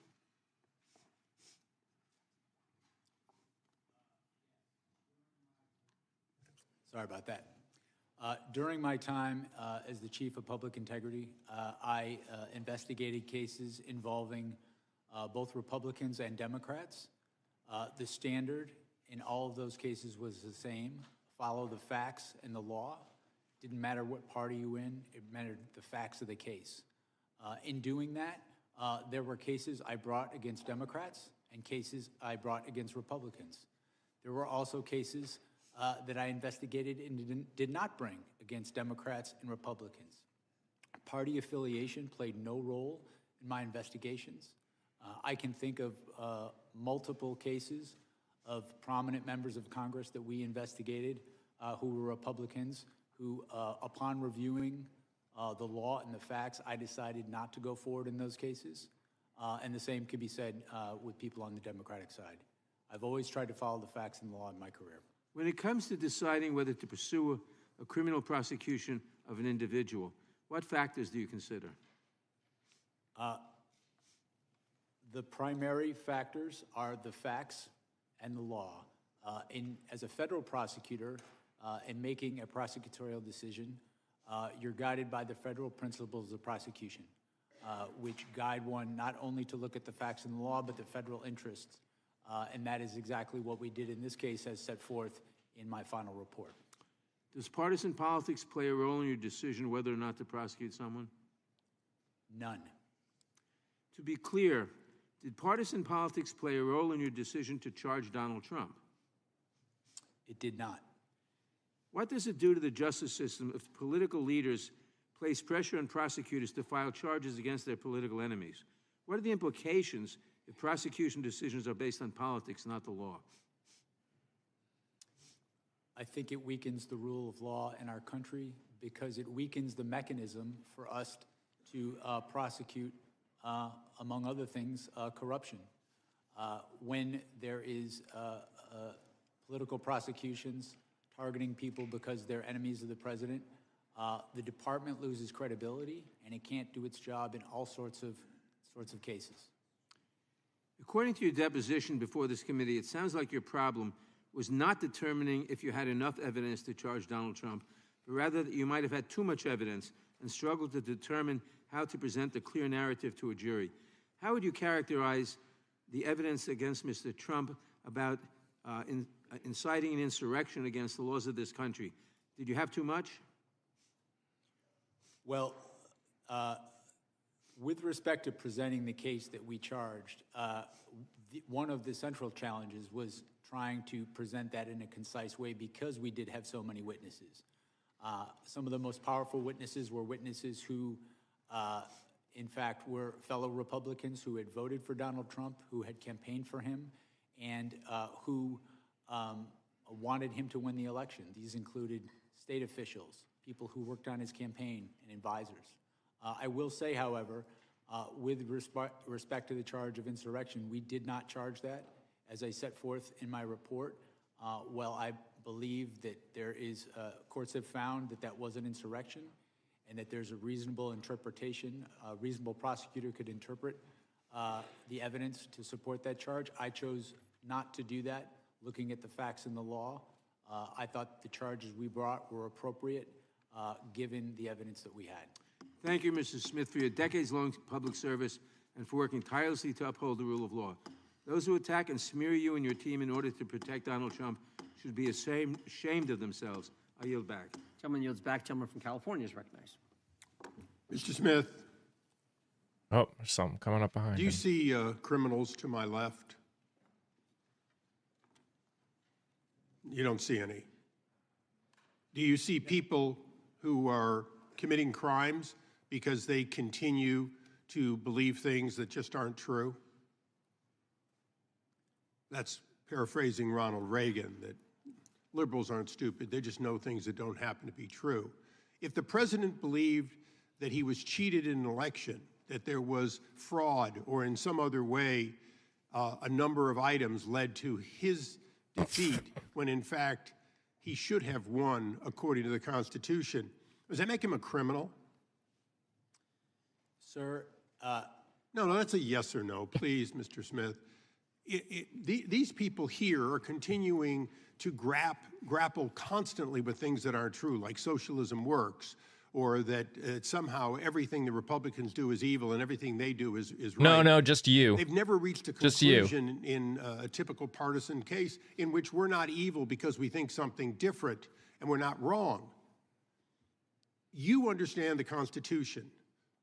Do you understand the Bill of Rights, that someone has the absolute right to believe something, whether it's true or not, and to advocate for something, whether it's true or not? Do you understand that in addition to your oath to the Constitution, that that's one of the things the First Amendment allows for, isn't it?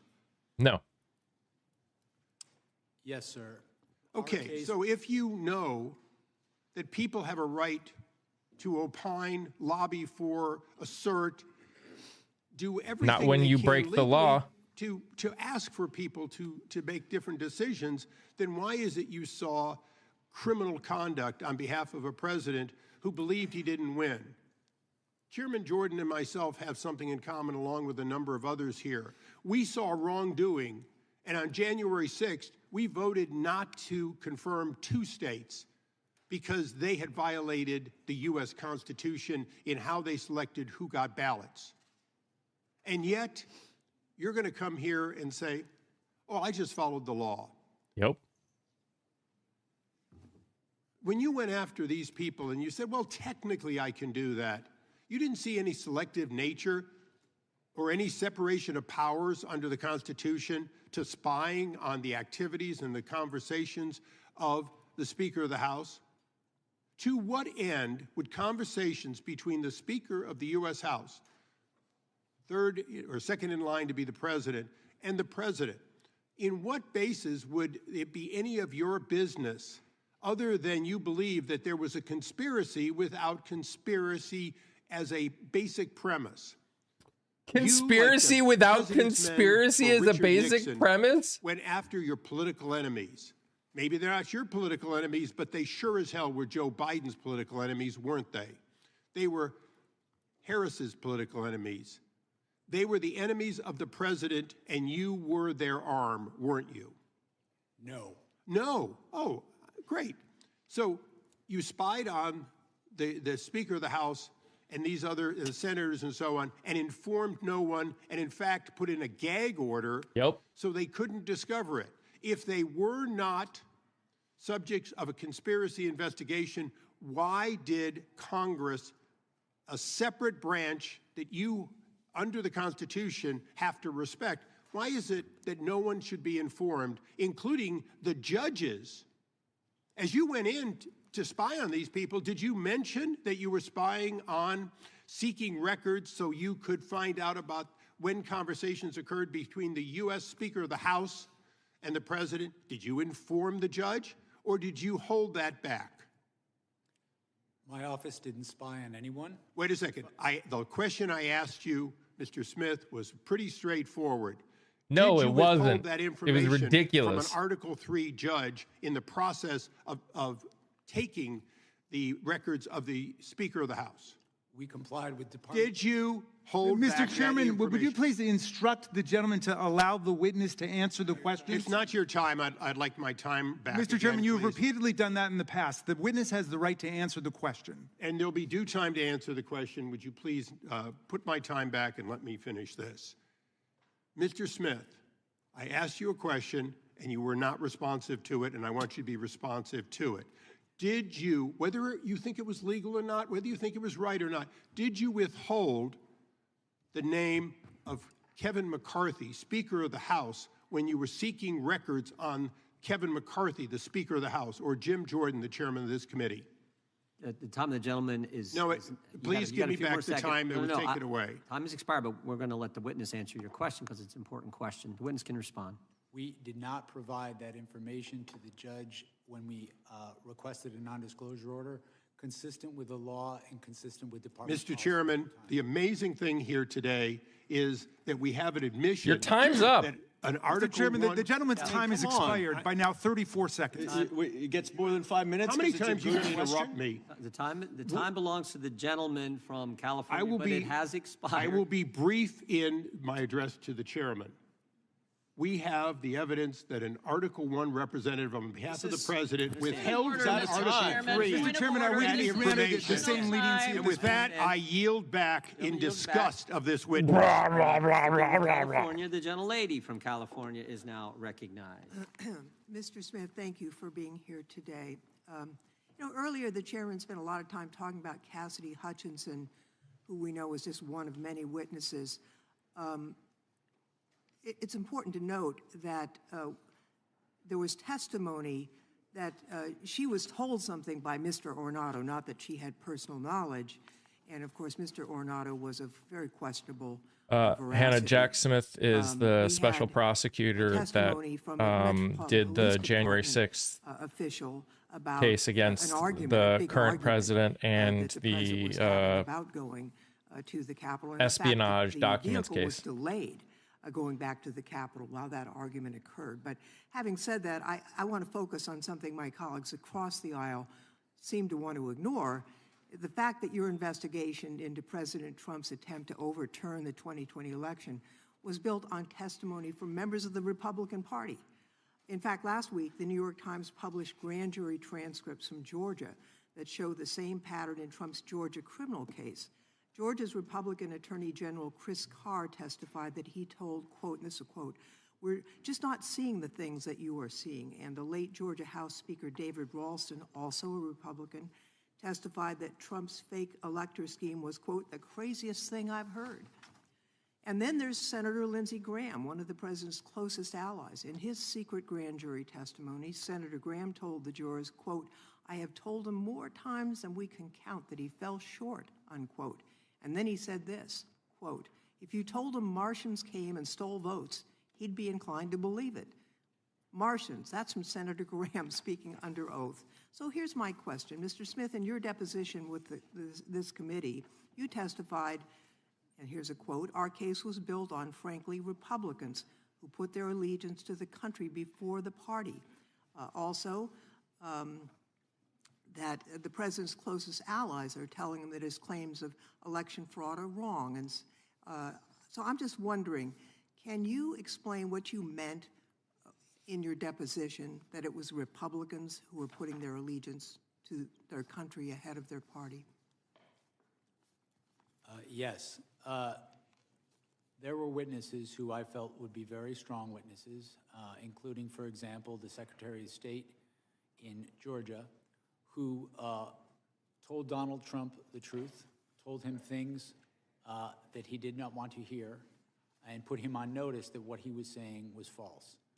These were people who knew how the elections were conducted in these states, and I believe that witnesses of that nature, witnesses who are willing to tell the truth, even if it's going to impose a cost on them in their lives, my experience as a prosecutor over 30 years is that witnesses like that are very credible, and that jurors tend to believe witnesses like that because they pay a cost for telling the truth.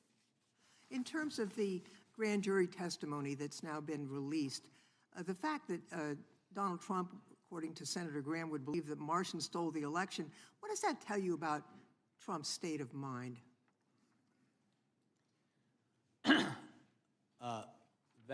That statement is consistent with what we found in our investigation, in that our investigation revealed that Donald Trump was not looking for honest answers about whether there was fraud in the election. He was looking for ways to stay in power.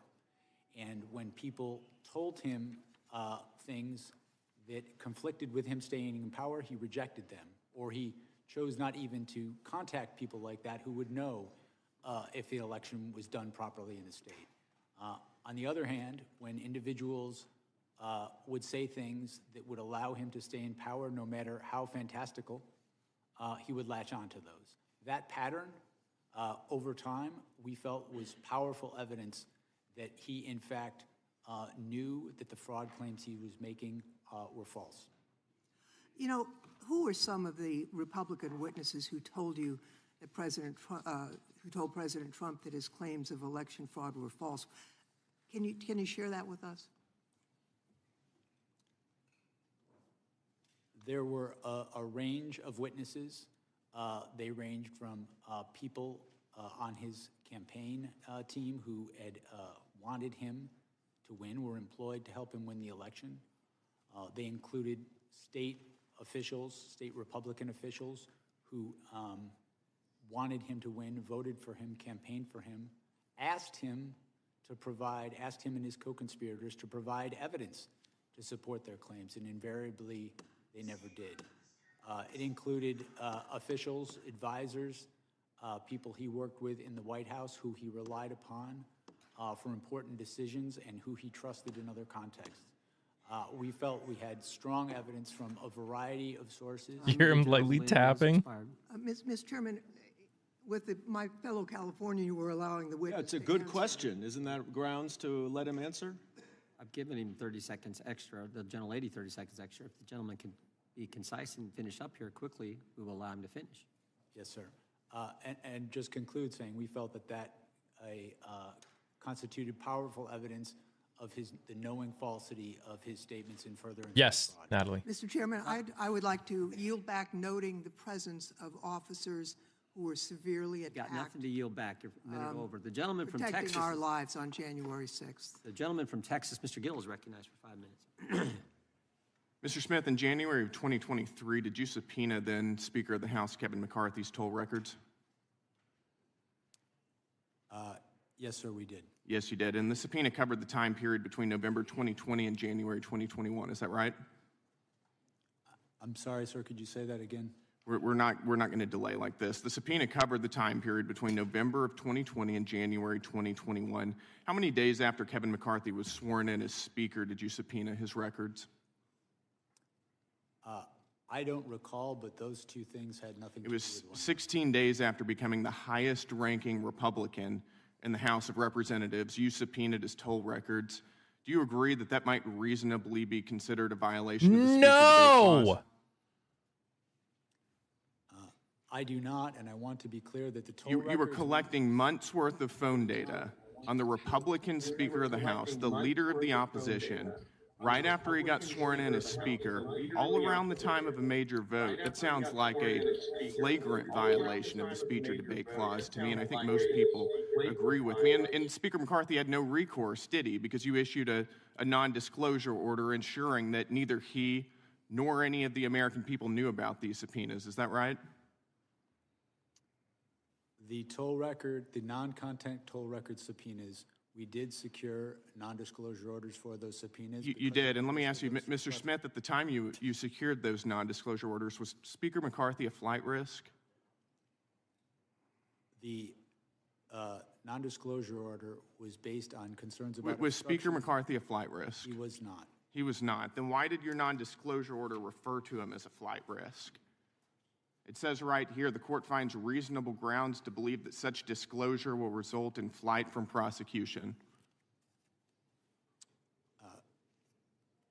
Sir, when securing a non-disclosure order, the risks don't have to be You associated. think that the Speaker of the House is a flight answering risk? the question? No, this is not your time. This is my time. You think the Speaker of the House is a flight risk? You think he's going to hop on a plane and leave the country?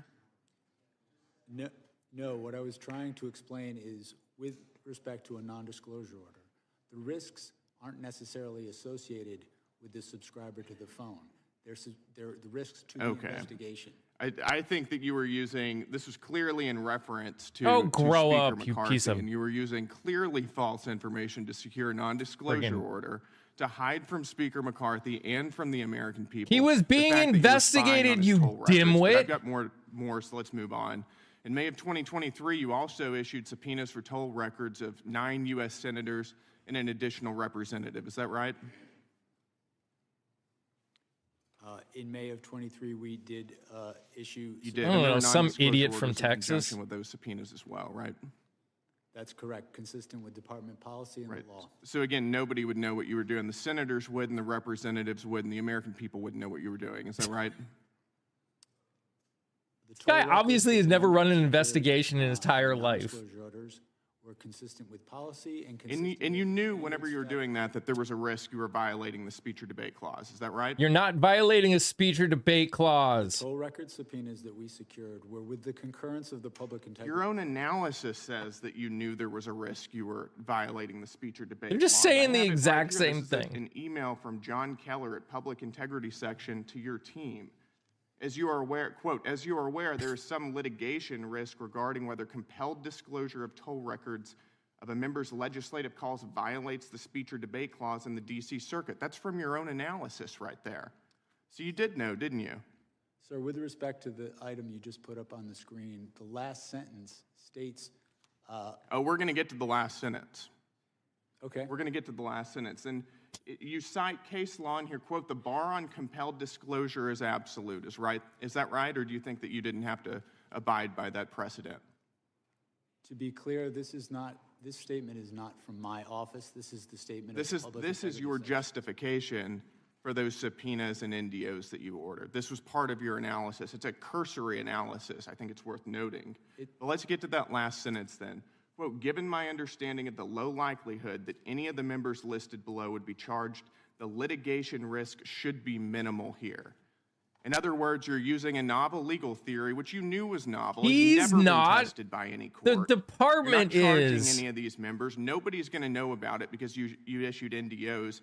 Nobody's going to sue about it, so sue this. So who cares? We're going to do it anyways. I mean, you walked all over the Constitution throughout this entire process. Mr. Chairman, the gentleman's time has spying expired. on members of Congress, and you know it. It's absolutely disgraceful. I yield back. Gentleman yields back. Not going to be charged. They're not going to see it. They're not going to know because we're not going to tell them. So let's go ahead and do it. It's exactly what happened. The Oh gentleman from my Tennessee is gosh, recognized grow for 5 up. minutes. Thank you, Mr. Chair. Mr. Smith, it's great that you've been allowed to come here and testify to the American public. Is there anything you'd like briefly to discuss that Mr. Gill brought up on the reasons why you needed those phone records and the limitations that you thought might have been on you and the prosecution because of to risk the investigation?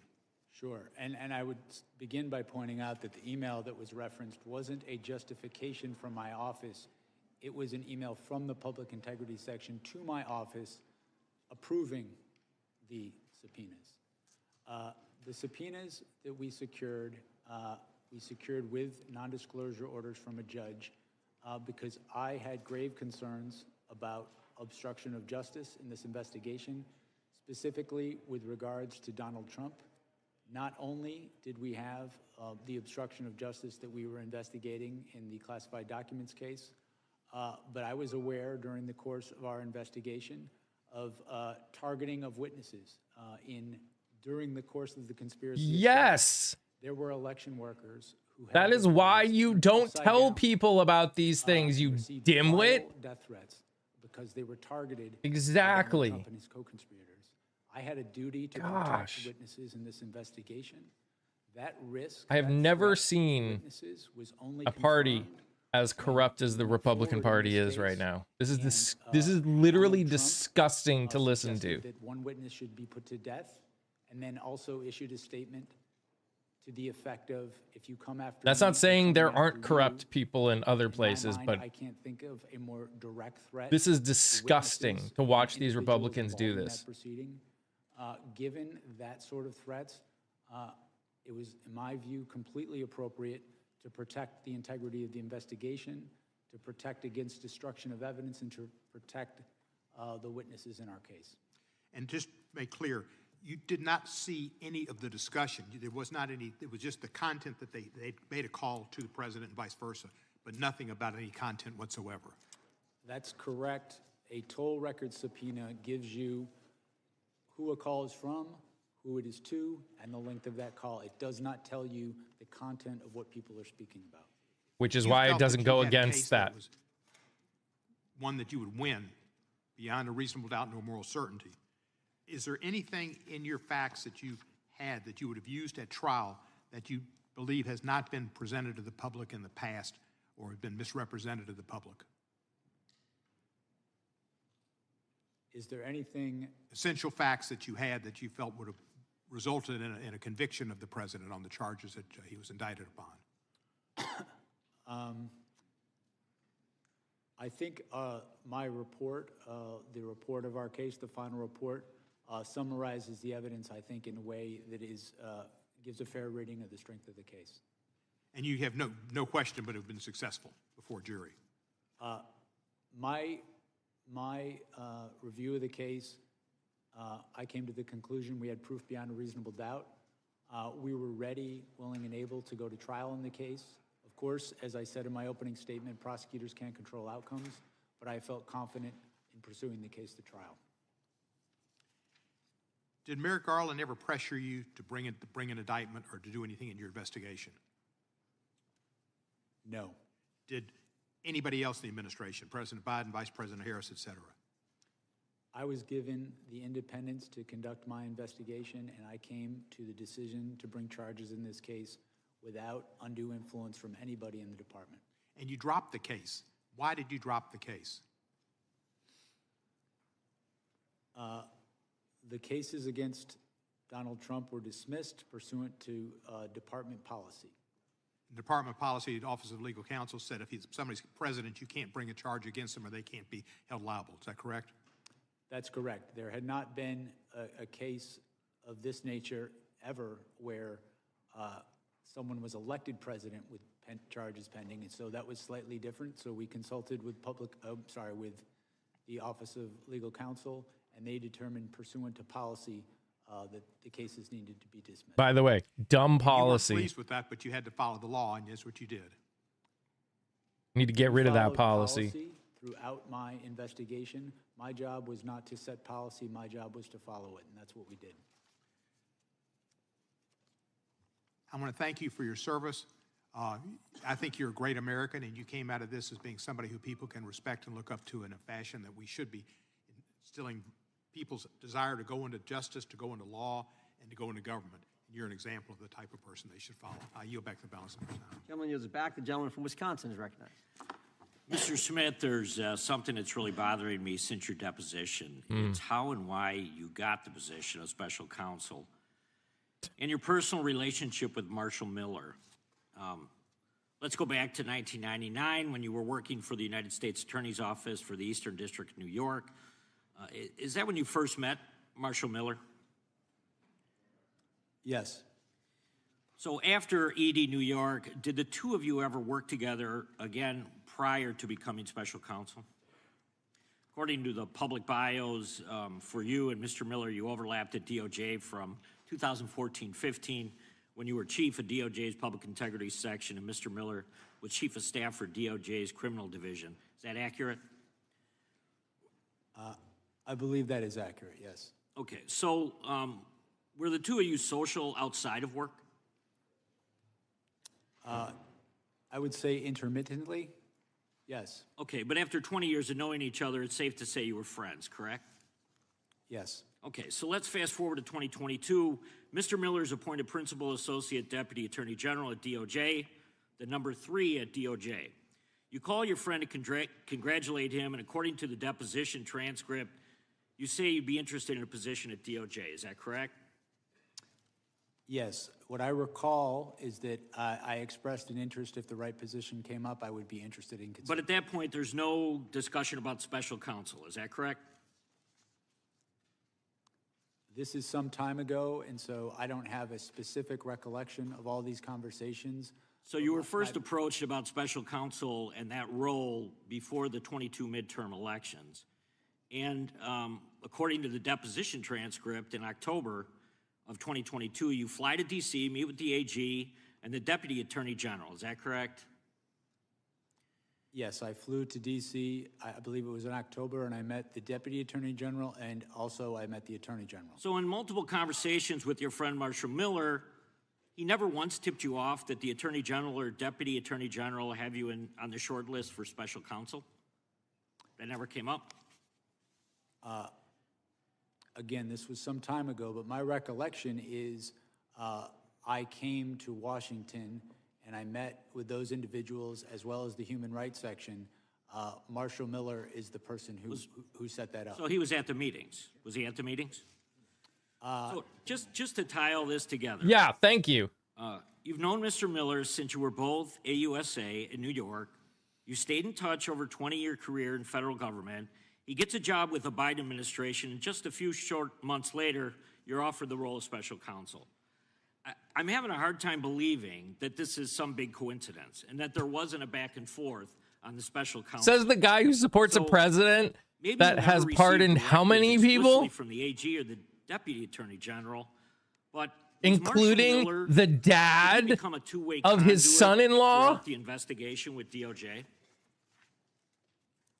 No, and I would not take direction from a political person, a political figure, about how I should conduct an investigation. But you never spoke to him throughout the entire time you were conducting the investigation?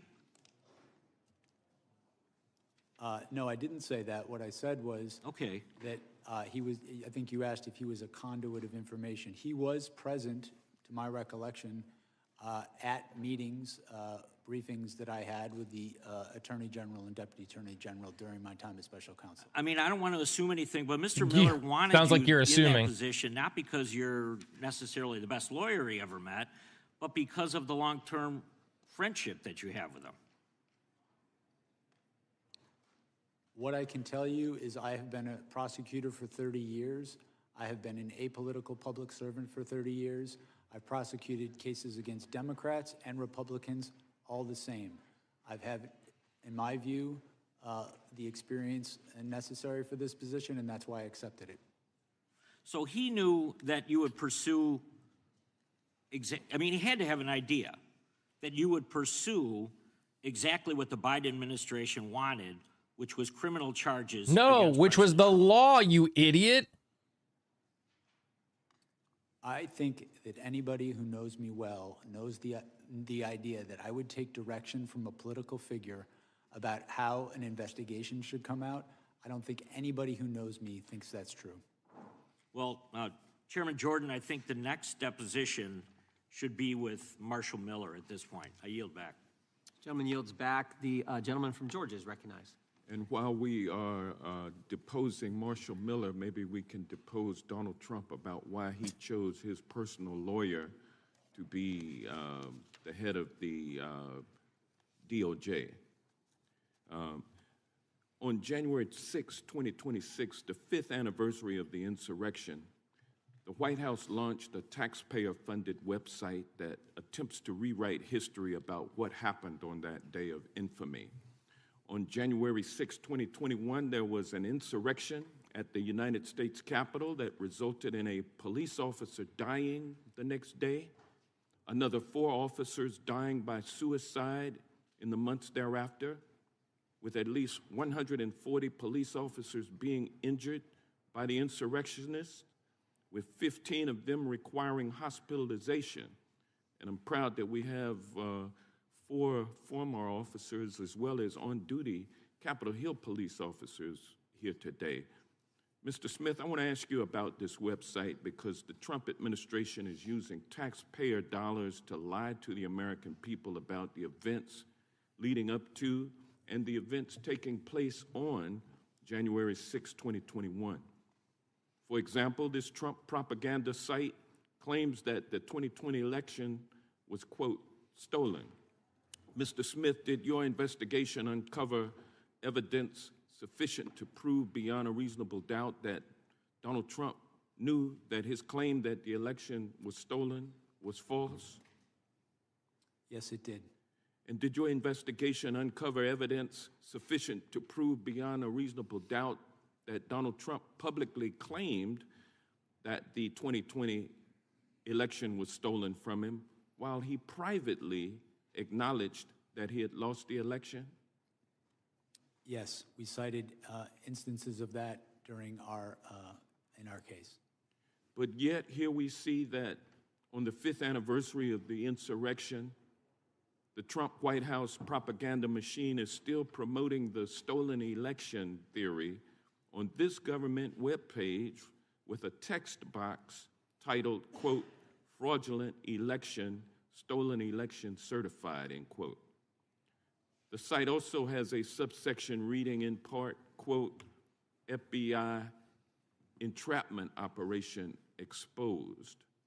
Mr. Smith, did your investigation develop any evidence to support the allegation that the FBI entrapped insurrectionists into committing crimes on January 6th? Our investigation revealed that Donald Trump is the person who caused January 6th, that it was foreseeable to him, and that he sought to exploit the violence. This website also accuses you of being a, quote, Biden prosecutor who brought, quote, weaponized charges against Mr. Trump. Mr. Smith, were you a Biden prosecutor who weaponized the Department of Justice against Donald Trump? Absolutely not. Did Attorney General Merrick Garland direct you to prosecute Trump because Donald Trump was running against Joe Biden in the presidential election? No. There are also allegations that President Trump was the victim of, quote, lawfare, and accusations. I like that he's being asked Department of questions, Justice lawyers not who looking for a yes or no, Donald and Trump answering with used, quote, yes or no. fabricated indictments and rigged show trials. Did you, Mr. Smith, or the men and women working on your team work to fabricate indictments or put on rigged show trials? No, we secured indictments from grand juries, and we were prepared to prove our case in court beyond a reasonable doubt. Did you use your appointment as special counsel to conduct a politically motivated witch hunt, scam investigation, and prosecution of Donald Trump? I did not. We followed the facts and we followed the law. Where that led us was to an indictment of an unprecedented criminal scheme to block the peaceful transfer of power. Boom. And those indictments have been dismissed. Can they be re-brought or resurrected after after Trump leaves office? They were dismissed without prejudice. So they can be refiled? And he can be prosecuted after he leaves office. Is that correct? I'm not going to speak to that. I can only speak to what we did, which was dismiss the case without prejudice. All right. The website put out by the Trump White House on the anniversary of January 6th is nothing more than a pack of lies. It proves that Donald Trump is hell-bent on misusing taxpayer dollars in a feeble attempt to rewrite his criminal history and the history of what happened on January 6, 2021. And with that, I yield back, but I would like to, Mr. Chairman, offer for the record Unanimous consent? Unanimous consent. A statement from Cybersecurity and Infrastructure Security Agency released on November 12, 2020 that states the November 3rd election was the most secure in American history. Objection. And also testimony from, I would like to request unanimous consent to enter into the record the September 24th, 2020 testimony of Trump's former FBI Director, Chris Wray, who told Senate Homeland Security, the Homeland Security Committee of the Senate, that the FBI had, quote, not seen or historically had any kind of coordinated national voter fraud effort in a major election. Without objection. And last but not least, Mr. Chairman, I'd like to ask unanimous consent to enter into the record this article titled Disputing Trump, Barr Says No Widespread Election Fraud. Without objection, the gentleman yields back. The gentleman from Texas is recognized for 5 minutes. Thank you, Mr. Chairman. Mr. Smith, on November 18th, 2022, A.G. Garland appointed you as special counsel. Can you tell me about your swearing in or the oath of office that you took after that? I don't recall the specifics of it.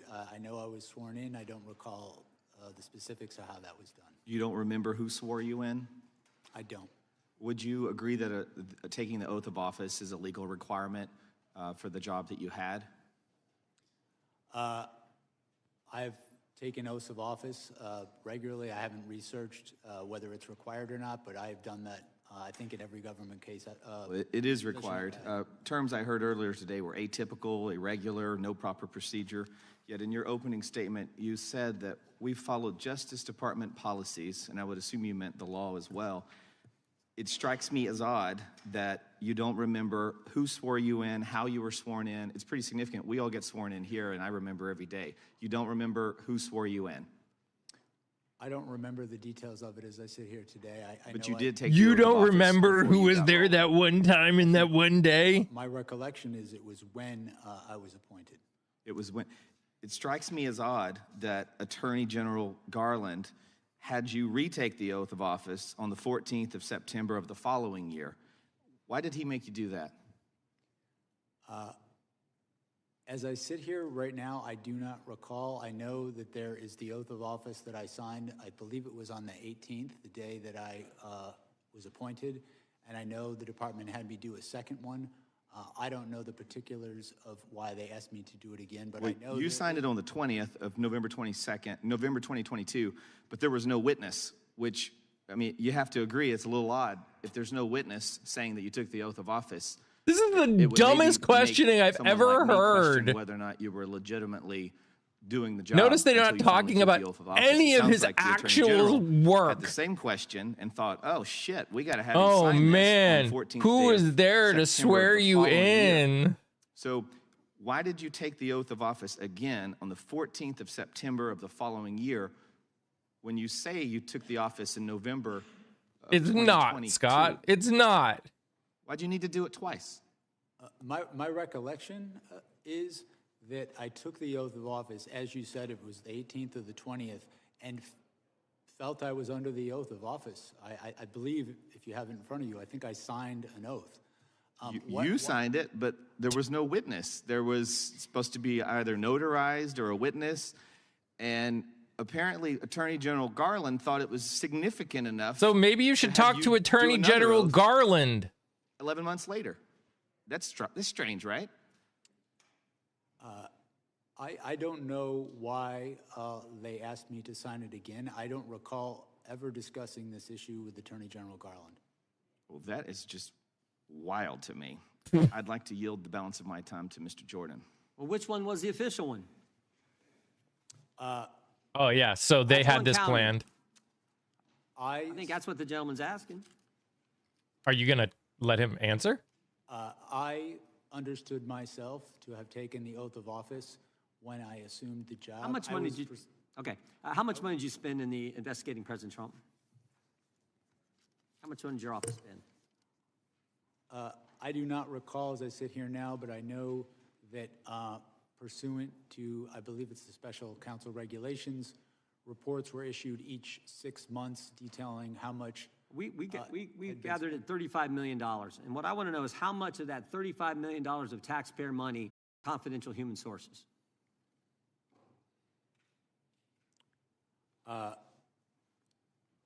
We know you gave $20,000 to someone. It just got reported last week. How much more money did you pay confidential people we don't know about, with American tax money going after the guy we elected president? I didn't elect him president. My recollection regards the $20,000. I didn't elect him president. Stop acting like you speaking for me, Jim Jordan. By the FBI to a confidential human source who was reviewing video and photographic. Who's the source? You understand what confidential source works? The identity of the source. How many other payments went to this source or other sources? As I sit here, I do not know the answer to that question. My role as special counsel, I was $35 million and you're giving money to people the country doesn't know who they are, and you're giving their hard-earned money to these folks? The main question I have, too, with this is, why'd you have to do it? You subpoenaed bank records from the RNC, phone records from members of Congress. You got subpoenas for bank records for people sitting right there on the front row. Why did you have to pay people for information when you could subpoena them and get it? Time has expired. Time has expired. You can answer the question, though. Country'd like to know why you had to do it. No, you would like to know. The country doesn't like to know. My recollection and understanding is the payment, the $20,000 that I approved, was for a confidential human source to assist in the review of video and photographic evidence showing people who were attacking the Capitol, attacking police officers, obstructing the proceeding, and seeing if we could prove that some of those people had come directly. That wasn't my question, but my time has expired. The gentleman from California is recognized. Mr. Smith, I want you to have the utmost confidence in what you did. You did everything right. Harry Dunn, Danny Hodges, Sergeant Cannell, Mike Fanone, they did everything right. These guys, my Republican colleagues, are a joke. They're wrong. History will harshly judge them, so I want you to lean in today. You have nothing to be ashamed of. You did everything right, sir. And I am these guys are so lucky they're not under oath, because they would have to tell you what they really think of Trump. They call him crooked. They call him cruel. They call him a scumbag. I've heard you all say it. You're lucky you're not under Trump, but when the lights go on and the cameras are on, you're tiny, you're small, you shrink. Everyone remembers Matt Gaetz coming over here after a committee hearing. He would laugh. He's trying to be governor, right? This is all a show. And Mr. Smith, you're just the latest act that they've brought in. But they can't erase what happened on January 6th. Yeah. Because we saw it with our own eyes. Mr. Smith, after the mainstream media called the race for Biden, I think he's also trying to be tough. Did Donald Trump concede the election? He did not. The next month, the Electoral College met Look at in every me. state and I voted can be governor. Biden is the winner. Did Donald Trump concede then? He did not. Shortly after that, the last court case that Donald Trump brought. He's trying to be Newsom 2.0. Concede then? No. Is it your judgment then that only Donald Trump could have convened the mob in the size that it was assembled? Not complaining. January 6th. But our assessment of the evidence is that he is the person most responsible for what happened on January 6th. He caused what happened. It was foreseeable to him. And then when it happened, he tried to exploit it in furtherance of the conspiracy. And you actually obtained. Again, I'm not against what he's saying as a whole. I actually agree with him. Has not been able to I just have issues with him too. Go after their enemies, their cases are being thrown out. You obtained criminal indictments against the president. Is that right? That's correct. Mr. Smith, do you know who Edward Loya is? I'm sorry? Edward Loya, L-O-Y-A? I believe Mr. Loya worked at the public integrity section when I was there. Did you know that he said of you, when it comes to investigating allegations of sophisticated federal criminal matters, Jack Smith is the gold standard? Do you know who Mr. James McGovern is? Yes, he was a prosecutor I worked with in New York. Did you know that he said of you, I have no idea what Mr. Smith's political beliefs are because he's completely apolitical? So are you a registered independent? I have no partisan loyalties. I don't know if I'm registered as independent or not registered at all. Are you glad you accepted Attorney General Garland's request to be a special prosecutor, even though you've been dragged over political barbed wire and your family has been subjected to death threats? I don't regret yeah, he's not lying, James. I don't know. Where you were on September 11th? I do. What did you think of that day? I was in Brooklyn when that happened. I was at the command center that night. I worked on that investigation. I remember pretty clearly. Do you remember where you were on January 6th? On January 6th, I was living in Europe working for the State Department seconded to a war crimes tribunal. What did you think as you watched on television what happened at the Capitol that day? To be honest with you, I don't recall if I saw it that day or a later day because of the time period. What did you think when you saw it? I was shocked. I was shocked by it. I obviously, being in Europe and not following things as closely, I was not, frankly, up to speed on the events leading up to it. What shocked you about it? I just never seen anything like that happen in our country. Mr. Smith, I don't know if I'll ever have the honor to talk to you again. If I don't, please know that I and my colleagues on the Democratic side, and even my Republican colleagues when they speak privately, have nothing but respect and appreciation for what you tried to do and how you did it. You, unlike many here, are a man of honor. And I yield back. Gentleman yields back. The gentleman from Alabama is recognized. Thank you, Mr. Chairman. Ms. Smith, you appear before this committee today not as a neutral observer of the law, but at one point you were one of the most powerful prosecutors in the federal system, armed with enormous discretion, minimal oversight, and a mandate that goes to the very heart of our constitutional order. You brought charges during an active election cycle. You relied on legal theories that had never before been tested in context. And you did so while disregarding long-standing... Says the man who supports a president who's trying to get rid of the Fourth Amendment, you developed proof beyond due reasonable doubt that process, President Trump engaged in a criminal scheme to overturn the results in the 2020 election and to prevent lawful transfer and of about a power. billion other However, things. a few weeks ago in Georgia, Fulton County election board officials stated that 315,000 ballots were certified without required signatures on the tabulator tapes for poll workers. These signatures were required by the Georgia statute. If not counted, this could have turned the state of Georgia red, and I won't doubt there were similar schemes in many other states. You were illegally appointed to serve as special counsel since you were not confirmed by advance and consent Senate and stated as stated in the Appointments Clause. You also issued an indictment against then-President Biden's most formidable political opponent. The candidate was President Trump, and you issued a gag order for President Trump during a 2024 election cycle. It wasn't the 2024 election cycle yet. First Amendment rights and a poor attempt That's a to outright bullshit. censor the leading political candidate. These actions were nothing short of election interference. 9 senators, including Senator Tuberville from my state of Alabama, and multiple Republican members of the House of Representatives had their phones subpoenaed. Yep. Or their records subpoenaed. Good. You seized their phones. Do it. Take it. Even then, kick Speaker him out. of the House, Kevin McCarthy, Yep. one of the highest-ranking Republicans in the country, had his phone records subpoenaed. Should have. All for political gain. Nope.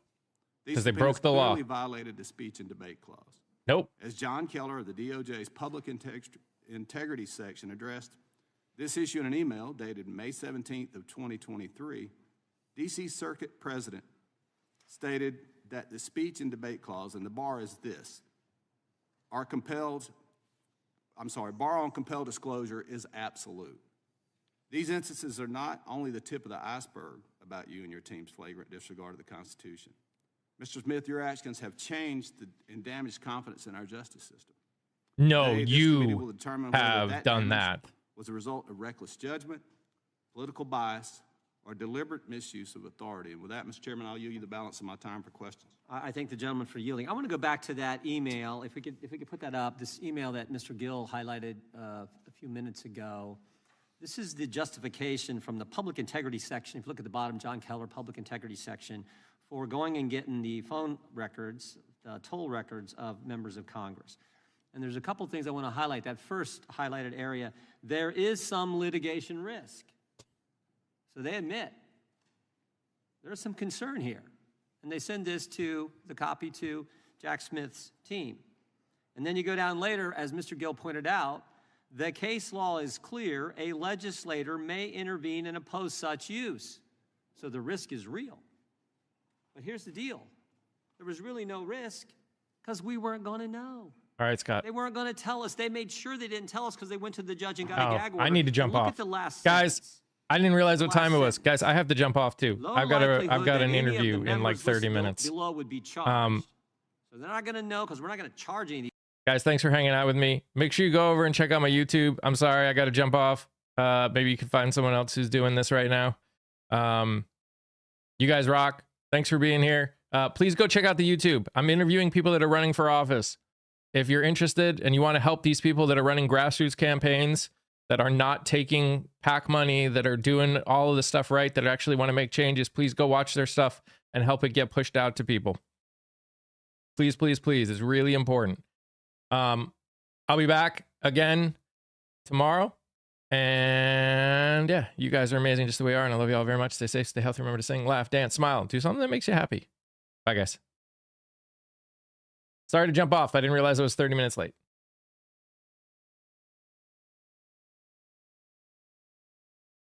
Bye, guys.